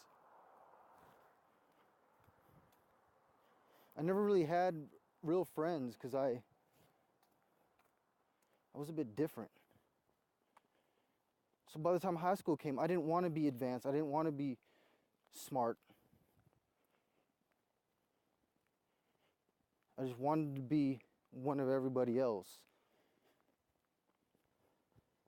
And that's really not what I should have wanted, but it's what I ended up wanting. And I just got through high school. I could have tried harder. To me, it was more of a game. Later on, I realized the true important subjects, the real knowledge that you do get from school, but they don't really, truly give you any application to what you're learning. There is no simulations of using this actual knowledge to achieve something that you can understand.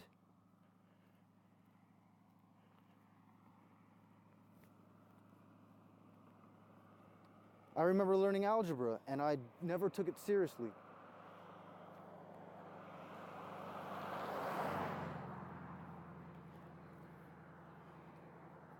I just got by.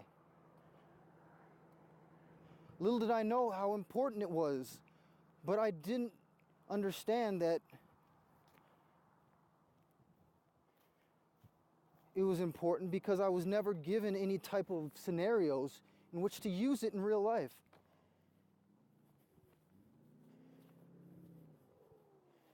I think kids can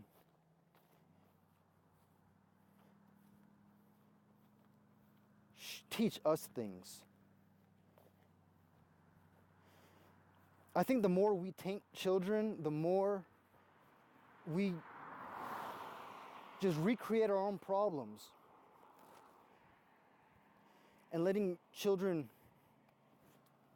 sort of invent for themselves, rather than teaching them, have them discover these things themselves.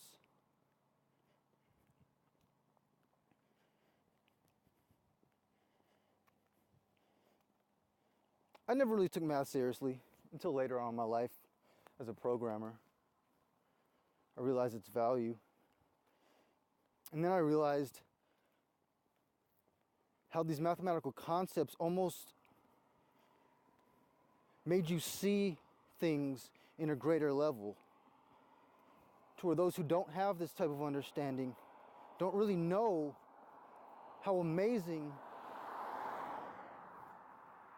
these mathematical concepts can be.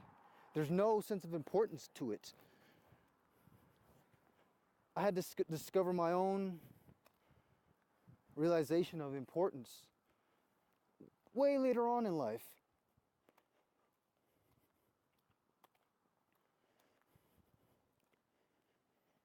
But I never took the advanced college courses. I ended up being interested in ideas, and I was coming up with different ways of thinking about math. But lo and behold, you look it up, oh, that subject already exists. But I felt much better because I felt like I thought it up first. I felt as though as I had come up with it.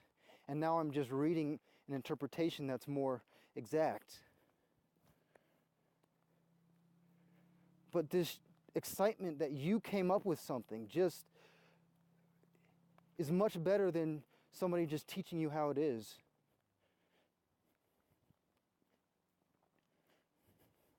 Having my own excitement for learning ideas that I think are brand new. They're only brand new because I didn't learn them before. There's a lot of things that are already out. And we're just not given the proper context into placing importance in certain things.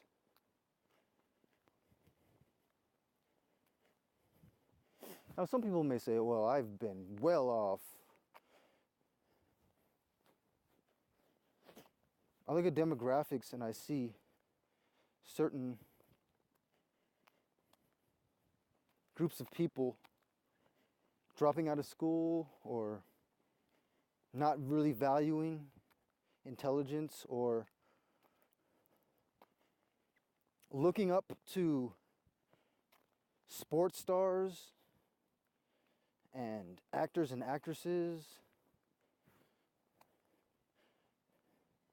and musicians. And now their goals are to be one of them.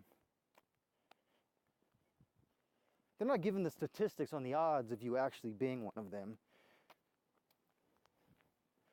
But it's the sense of importance of, I want to be somebody.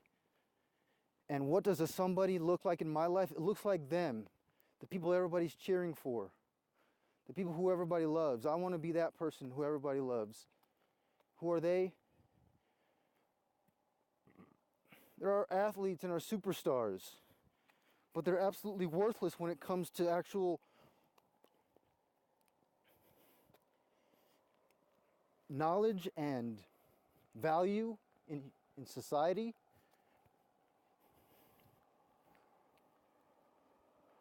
We don't look at physicists or mathematicians or doctors as heroes or any type of person that should be loved.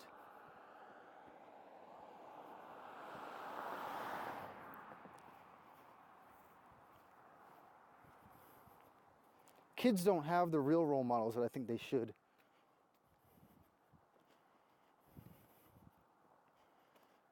Everyone seems to just have a compartmentalized talent, who they're only good at that thing, but we're going to idolize them because they're good at that one thing.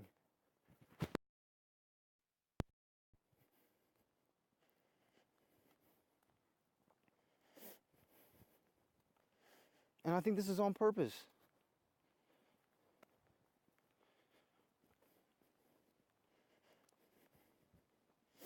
We're made to want to be people that are worthless, that don't really have the true value. And then you'll teach another group to be doctors, to value science and math. Why? Because, well, this is what this group of people does.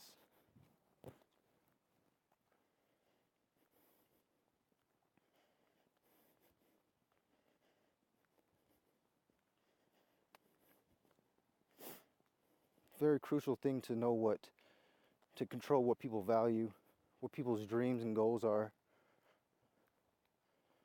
Even if they're unrealistic. We raise people to want to be the next rap star, spend their whole life trying to be the next football superstar. Little do they know that's a very small minority of people who actually make it to that level. We don't need people trying to be rock stars. These things are like hobbies. We've taken hobbies and we've made them careers. And then we've convinced kids to want these careers that are unrealistic. So they end up squandering their futures into a pursuit that's almost impossible to achieve. And mainly because once you actually get to that level, you realize there's a bigger price to pay. Now you have to make agreements with forces that you probably would never have made before. Why you want to be popular and loved so much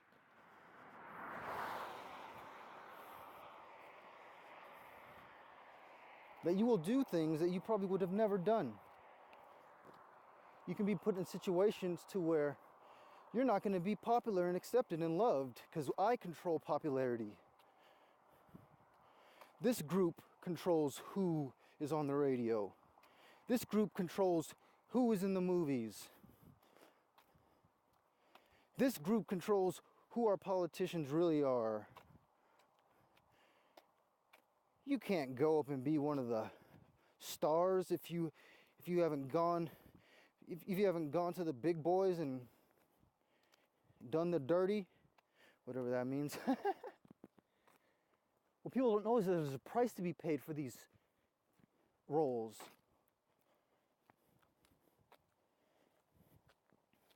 And it shouldn't be this way.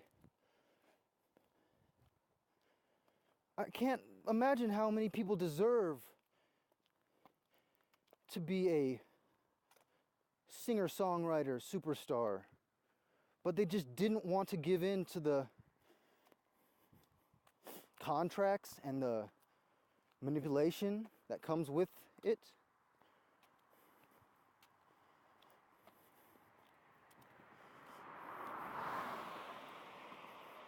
But we don't tell our children about the fact that, well, yes we do. Yes we do.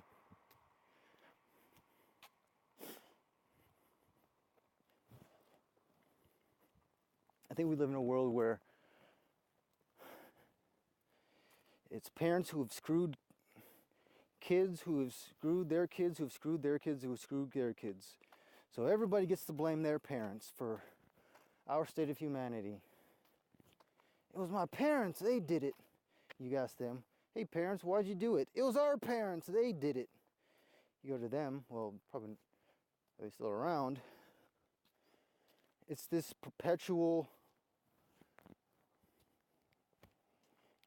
screwing your kids over thing.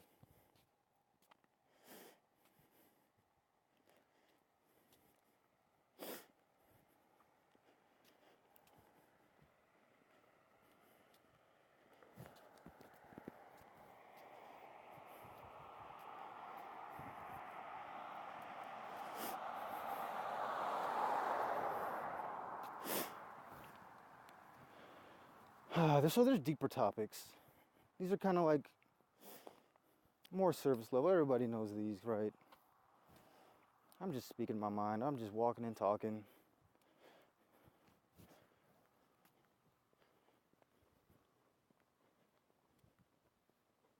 There's a very disturbing group of people, more generational than it is really selected from the group of humans. There's a problem with having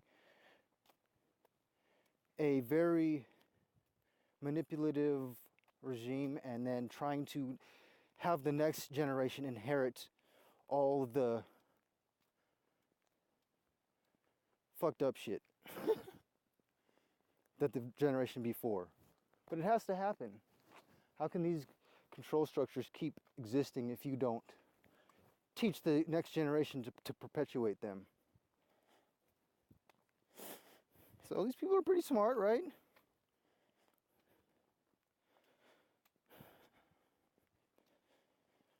It's kind of sad. Because you really don't know what kind of children you're going to have.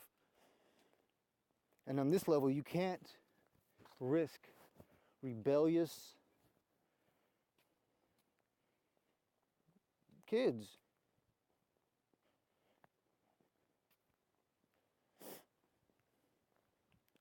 There's parents who purposefully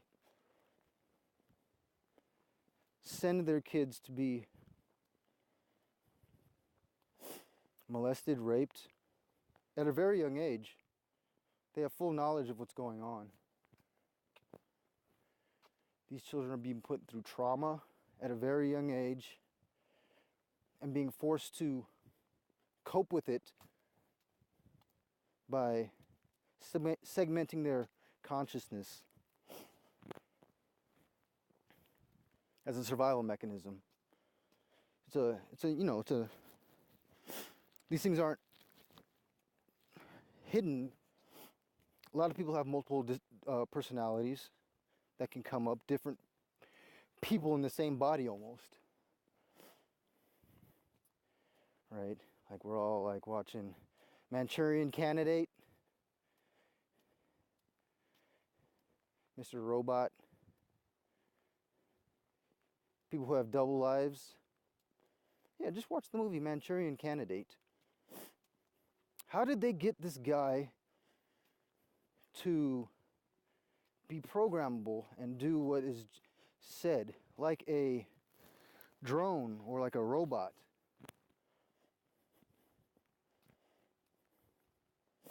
Where the mother knew all too well that he had a control system built into his own consciousness and mind.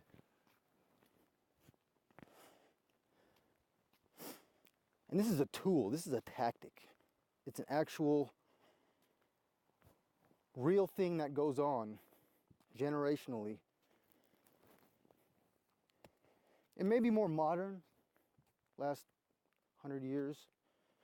I don't know.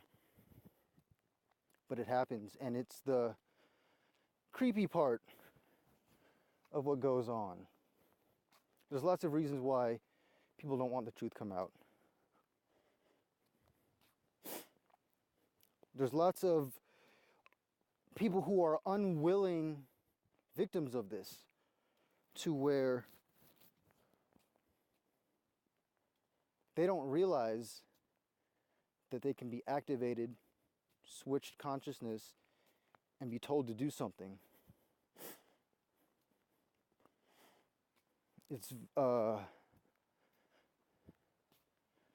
scary scenario when you have people walking around who seem normal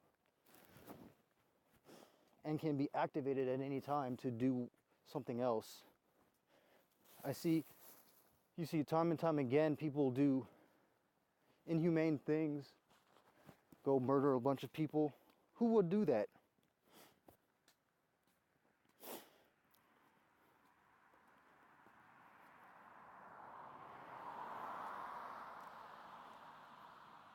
There's levels of manipulation of the consciousness that it's a science to these people. It's a science. They've got it down. I think, I don't know, man. I don't know about that.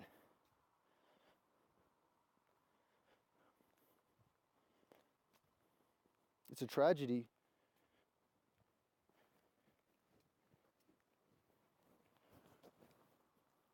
Sure, you can learn about them. Turns out to have certain family ties.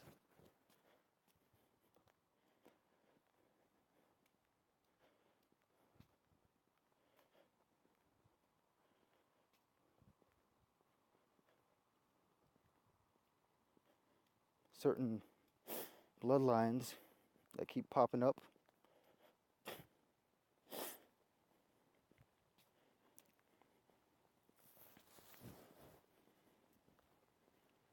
This is all designed to be much worse than it is. We live in a multi-dimensional reality in which possibilities exist simultaneously.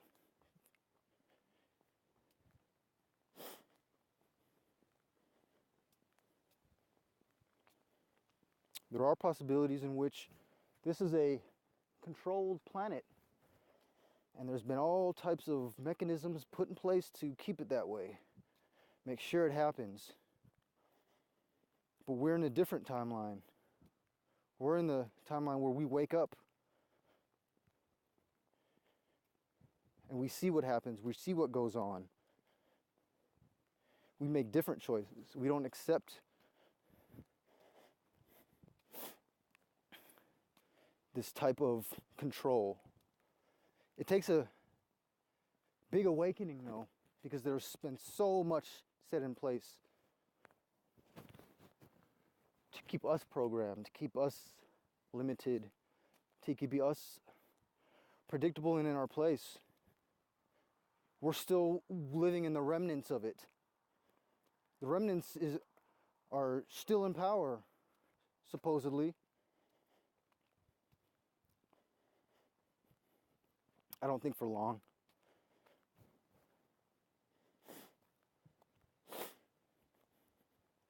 But no one's gonna ever want to give you the actual, full, horrible truth from the start.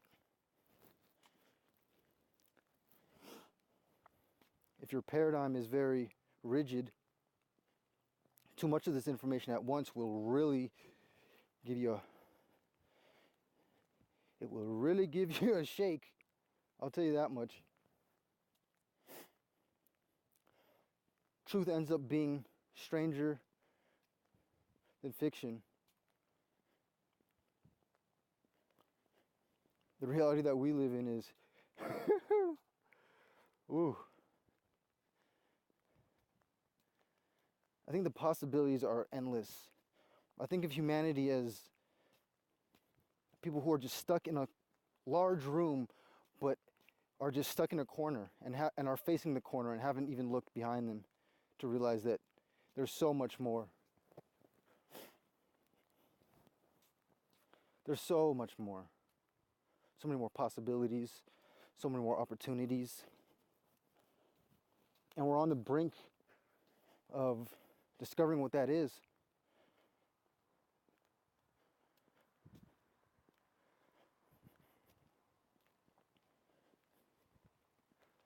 There's a healing process that's gonna have to happen. I don't know if forgiveness can even be brought up in a sense where these acts are unspeakable. It's very heartbreaking to know what we're doing to ourselves or what we're being subjected to. Us, the majority of people on Earth.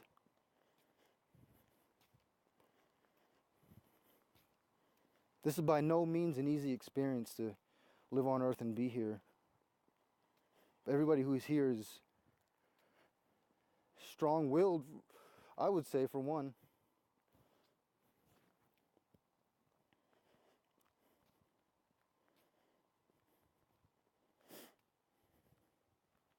what's happening or what's going to happen is unprecedented. People are becoming who they were truly meant to be.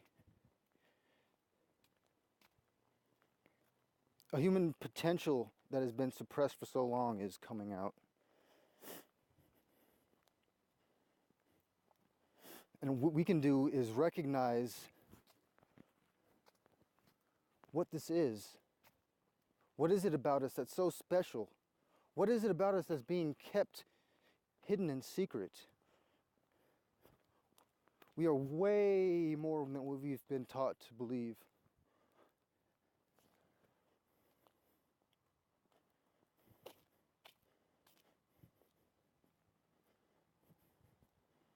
Our souls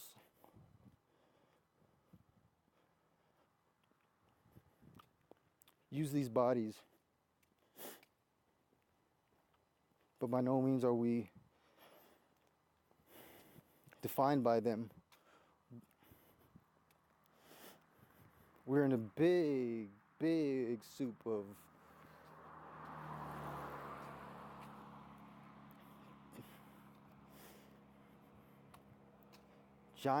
gigantic soup of extraterrestrials. That's right. Hardly anyone here is actually really who they think they are.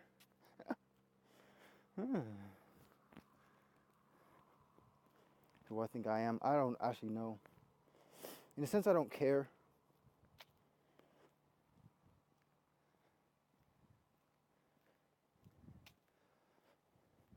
I love the fact that I have free will. I get to choose what I want for myself. I love the fact that I can come up with new ideas, new ways of thinking, new ways of doing things.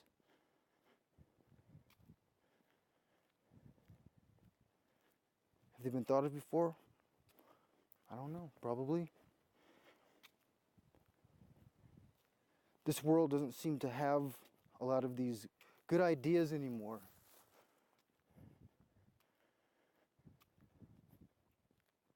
It's too filled with the old relics of suppression.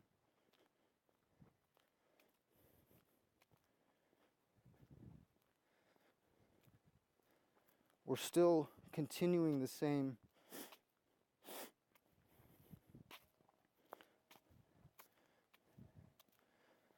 suppression that we've been carrying on for so long. We suppress ourselves because we've been convinced that that's what we should do.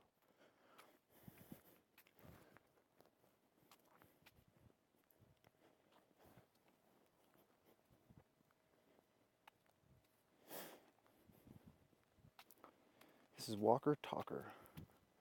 This is Raja Masson, walking and talking. Am I going to just keep walking and talking? Yeah. Why? Because that's what I do. I walk and I talk.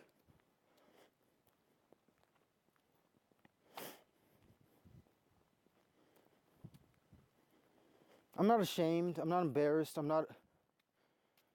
What are people gonna think of me now? I think that's the biggest thing holding me back and a lot of people back. Is there was never just that time where I just said, okay, screw it. Screw it. I'm speaking my mind. I'm opening my mouth. I don't need people to listen. It's just the fact that I'm doing it for myself.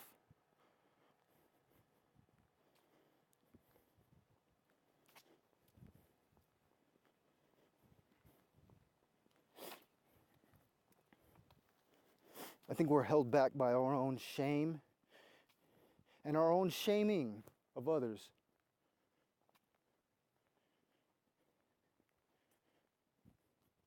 Which one should you go after first? Self-shame or shaming? Stop the shamers or stop the people feeling shame?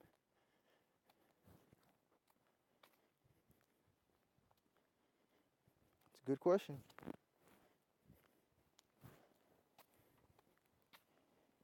From my perspective, I don't really shame anymore. I've kind of moved beyond the whole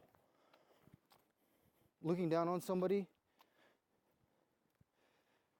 The sad truth is stereotypes are out there and they do exist. And I will fall into judgment of stereotypes. I admit. I try my best not to. I don't want to judge at first sight. I don't want to look at somebody and say, I already know what you're about, and I'm not going to give you any type of attention, love, or respect.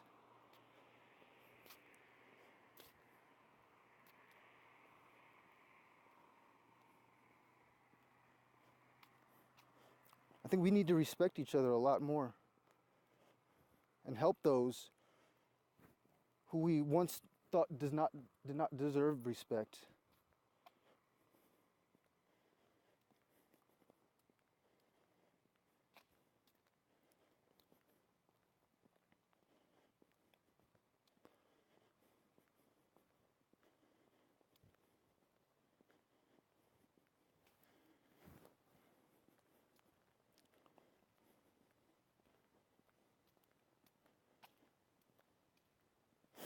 There's so many people who have worth and value. So many people who could have drive.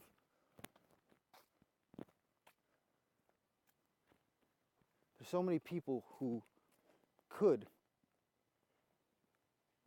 be doing much more in this world.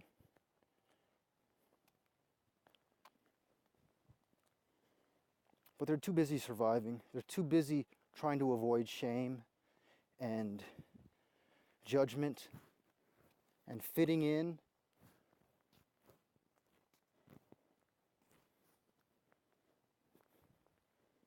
They're too busy surviving.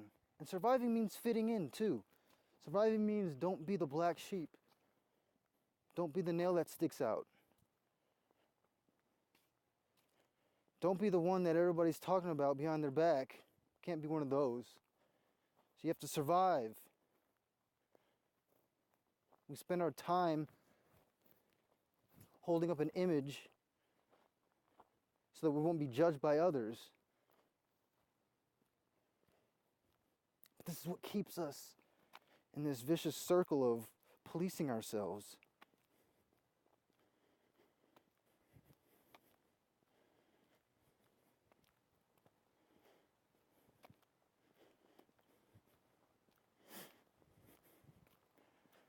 There's a mindset of unity that says, I will not turn on my own kind, my own people.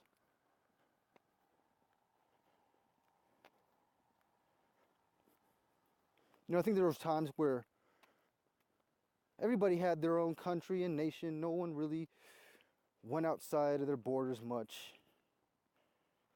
But time passed, and now we're like a global civilization. If we could just get past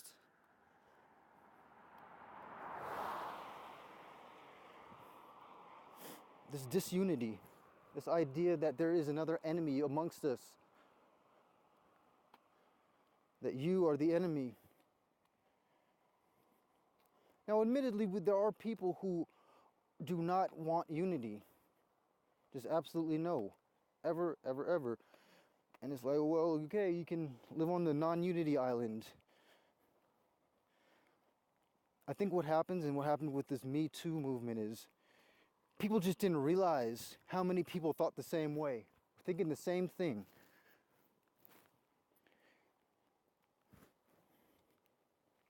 I think it's the same thing for all of us. We all want peace. We all want to live in harmony. It's just the few that don't. But these few can mess with our heads, I guess you can say, if we choose to let them. creating disharmony, divide and conquer, pit one against the other. It keeps the real problem from surfacing. What's the solution to most all of this? Simply, we're not going to fight each other. We're not going to hate each other.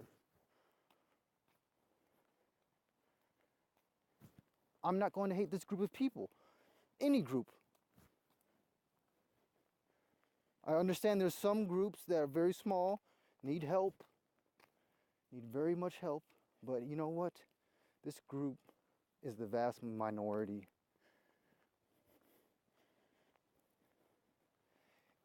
And once people realize how many like-minded people are thinking the same thing that they're thinking, I think there will be this sense of, no, I'm not going to start hating this group of people.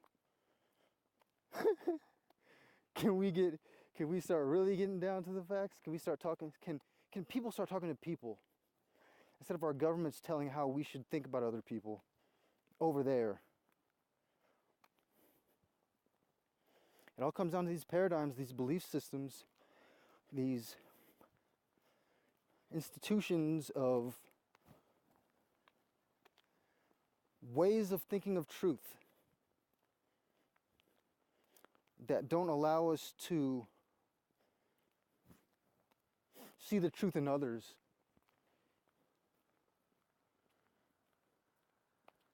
For us, I think it's the most important skill to have, and that's be able to have multiple paradigms, multiple ways of understanding reality and truth and what's right and wrong. Being able to put yourself in somebody else's shoes and say, you know what? I know how you're thinking. I know why you would think that way. Truly. I even respect it.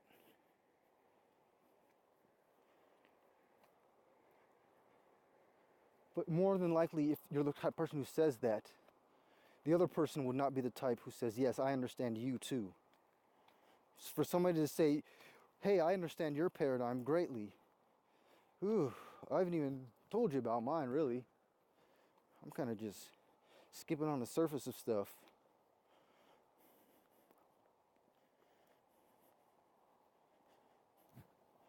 Talking for hours, you know. What's important in life? I think what's important is our own individual journey. This turns out probably to not be a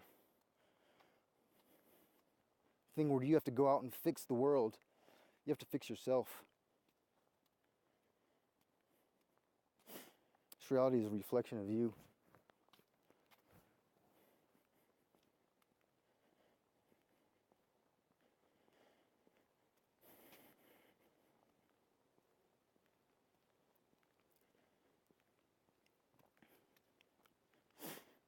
I think I fixed a lot of issues in my life. Came from me being very introspective, very analyzing myself, analyzing my own behavior and thoughts.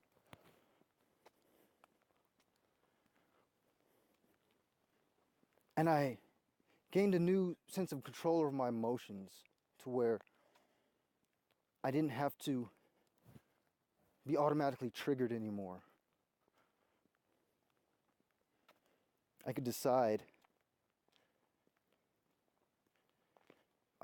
how I use my emotions. I think this is very important.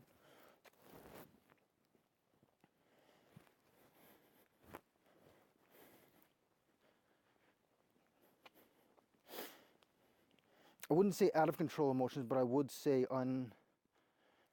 unharnessed emotions can lead to results that you probably don't want.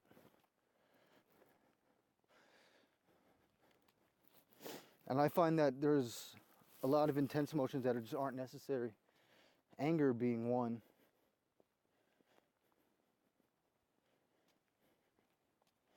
I can't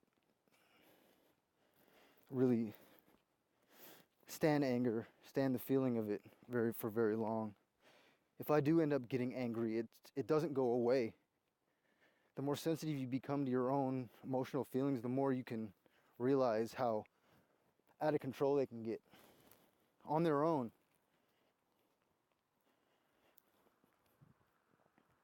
It's very hard to go from being very angry to being very happy. It can happen.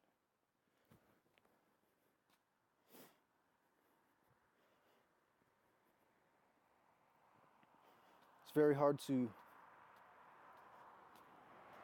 switch these intense different states of emotion. That's why I kind of respect actors and actresses. They actually can pull this off pretty decently, and it's kind of concerning at the same time. I feel like my emotions are like my reflection of my honesty, how I want to feel, how I choose, rather than it being how I react to what's happened.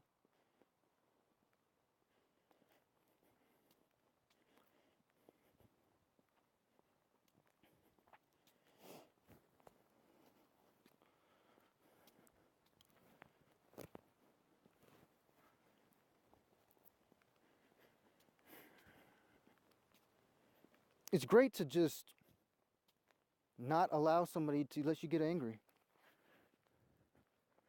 You know, say, I refuse. I know what you're trying to do. You're trying to do, you play this shame game. You're trying to make me feel bad. You're trying to start an argument. You're trying to do something. It's not working. It can be difficult, I know. You feel it. You feel the anger when somebody yells at you. As though it's not your own feeling. As though you're feeling their anger and you mistake it for your own. You can let it pass through, but if you think it's your anger, you're going to do something with it. Throw it back. Let me throw this anger back.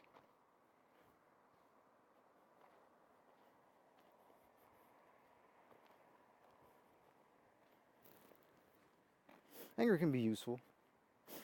People getting angry can actually start to make a change. But it's usually not the type of change that's productive. It can always lead to, it can a lot of times lead to irrational behavior, possible regrets, and some sort of retaliation, meaning fire with fire.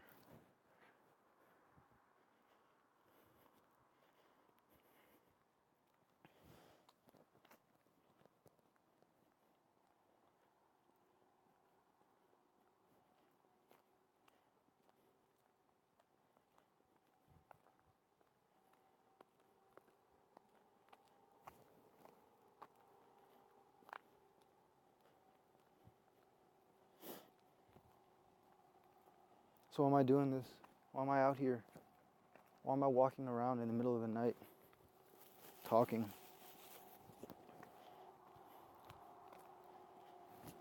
Because I'm done. I quit this whole BS. I'm done waiting for somebody else to do something. And hey, everything's gonna change. You know what? Just you go out and do it.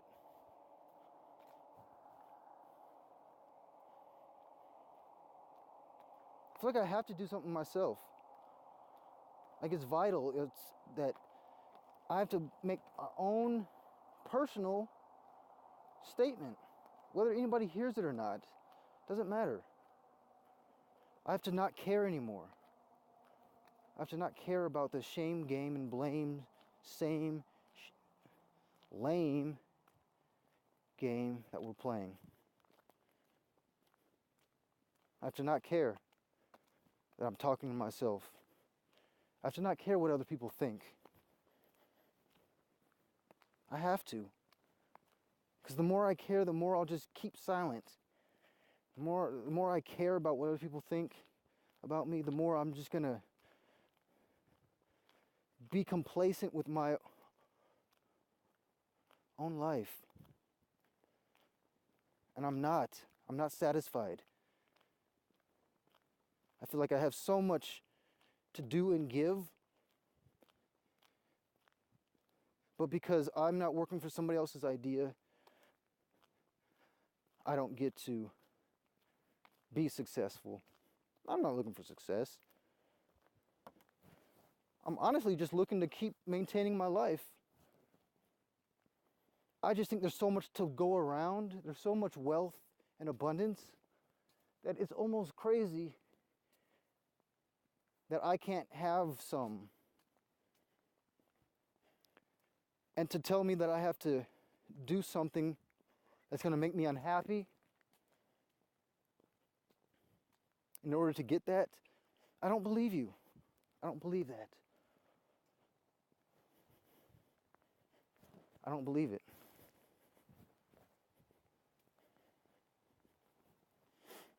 But in a sense, I've never asked. Maybe I've never gone to the world and said, "Hey, world, you know what?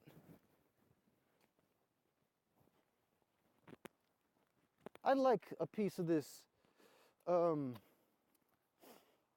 good life, right? I'd like to thrive. And I can show you my value in different ways than you probably would expect."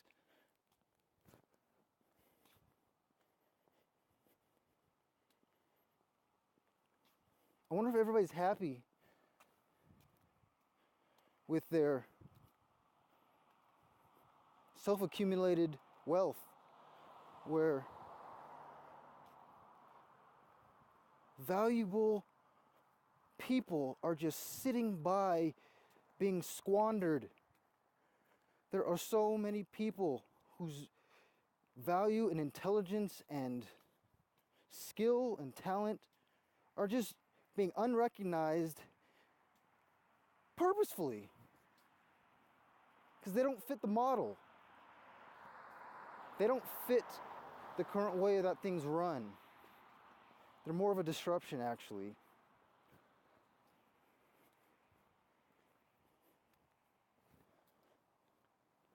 And for the people who just had enough and said, "We don't care. We don't care. We'll sleep outside. We're not doing this anymore."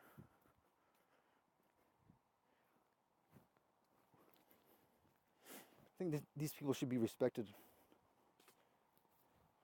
But not all of them are in that situation. Some would love to have a job, would love to work, and they still can't. They haven't been told how they can improve their skills, how they can learn faster, how they can become better. Just if they change their own thoughts, if they change their own beliefs about who and what they are, and how they learn, and how self-doubt and self-punishment will keep you in that state that you believe yourself to be in the first place.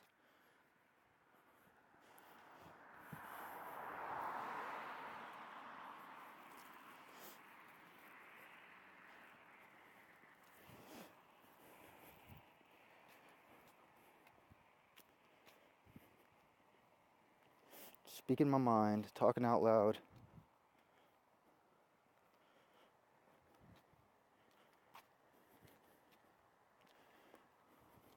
I don't think we realize the power of our own beliefs and our own words, how we define ourselves and who we will become by our own words and thoughts and beliefs.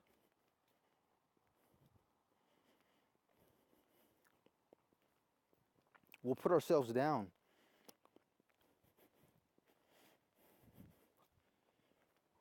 Can you believe that? Put yourself down. Call yourself names. Make little jokes about yourself. "Oh, that's funny. I'm fat. Yeah, but maybe I should." You can't do that.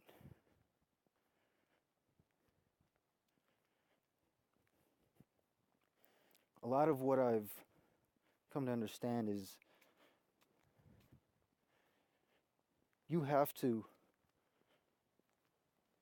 have self-confidence, self-esteem, regardless of what you think you are or see in the mirror. It's not always the easiest thing, I'd say. It's actually pretty non-intuitive, I guess. The way we usually think about it is we have to see the evidence and then we'll believe it. I have to see that I'm a smart person, then I'll believe I'm a smart person. Ends up being the other way around. You have to convince yourself that you already are.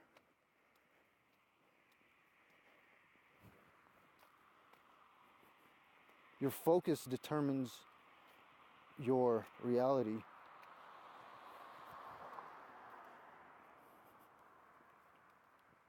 That's why I think it's so important for these groups out there to control our focus, to control what we're focused on. Keep us focused on football, games, sports, celebrities. Keep us focused on these things that don't really matter at all. You have to have a real drive to find out what your focus you want. And realize that things will try to take your focus away.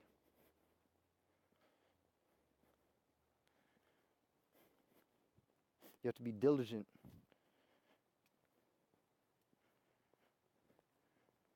Most people's focus is pre-designed for them. They're designed to want certain things because this is just what we do.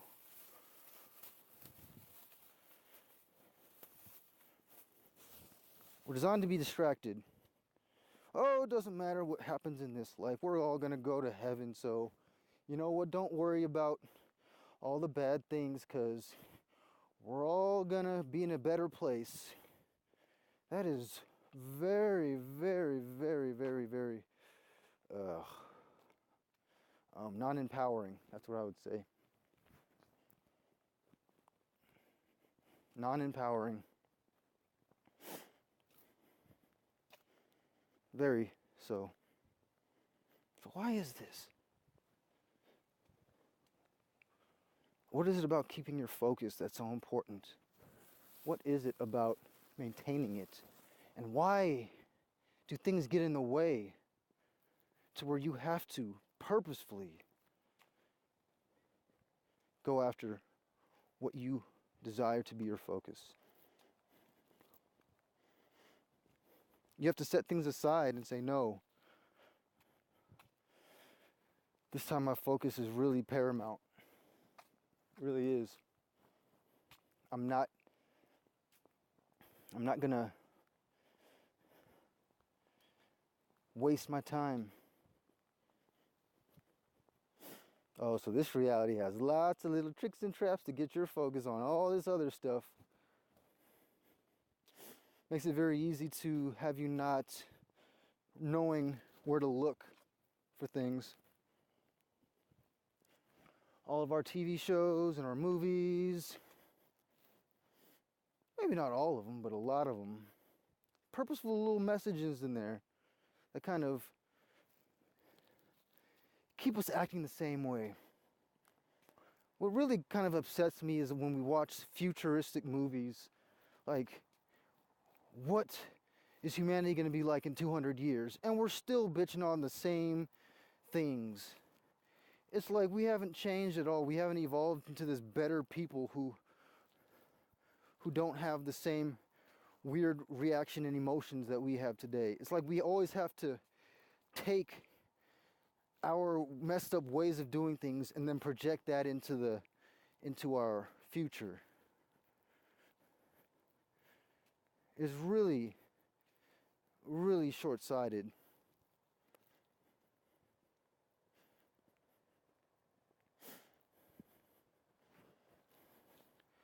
I see the way humanity is right now as being very, very strange. Strange indeed.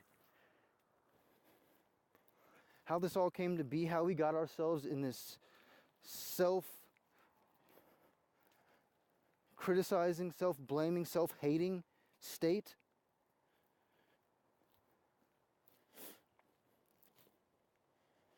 Were we always here? Were we always like this? Maybe, maybe not. But it's gotten ridiculous. And I think us people who aren't a part of this crazy weirdness just haven't gone up and said, I don't do this. I don't stand for this. I don't want this.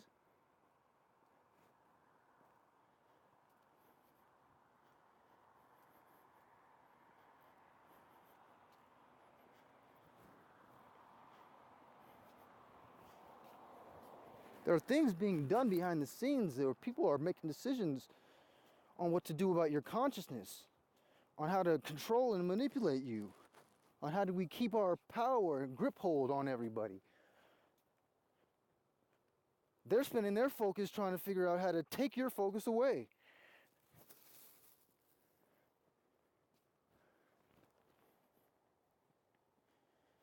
You gotta wake up from the fog. It's a haze.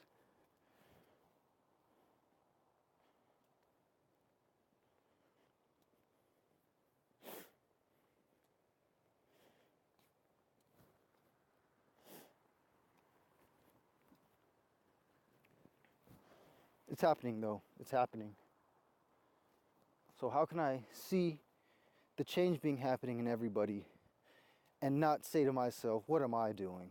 What am I doing?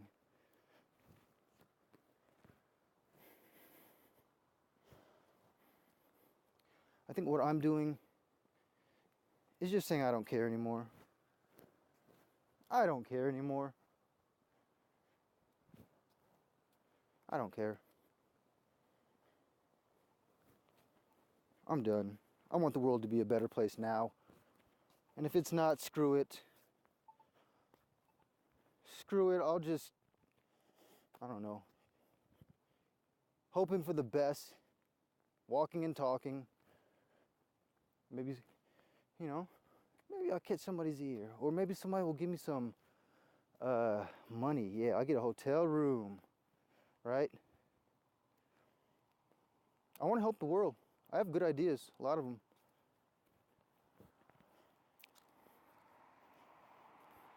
If somebody really wants to do something to help the world, why wouldn't you want to help those who can help the best, who can help the most? Well, of course, you're gonna, where would you find these people? How do we know they can help the most? How do they know these people are helpful? I'm saying, believe me. Just wait and see. Wait and see. Well, I will be back in a short minute.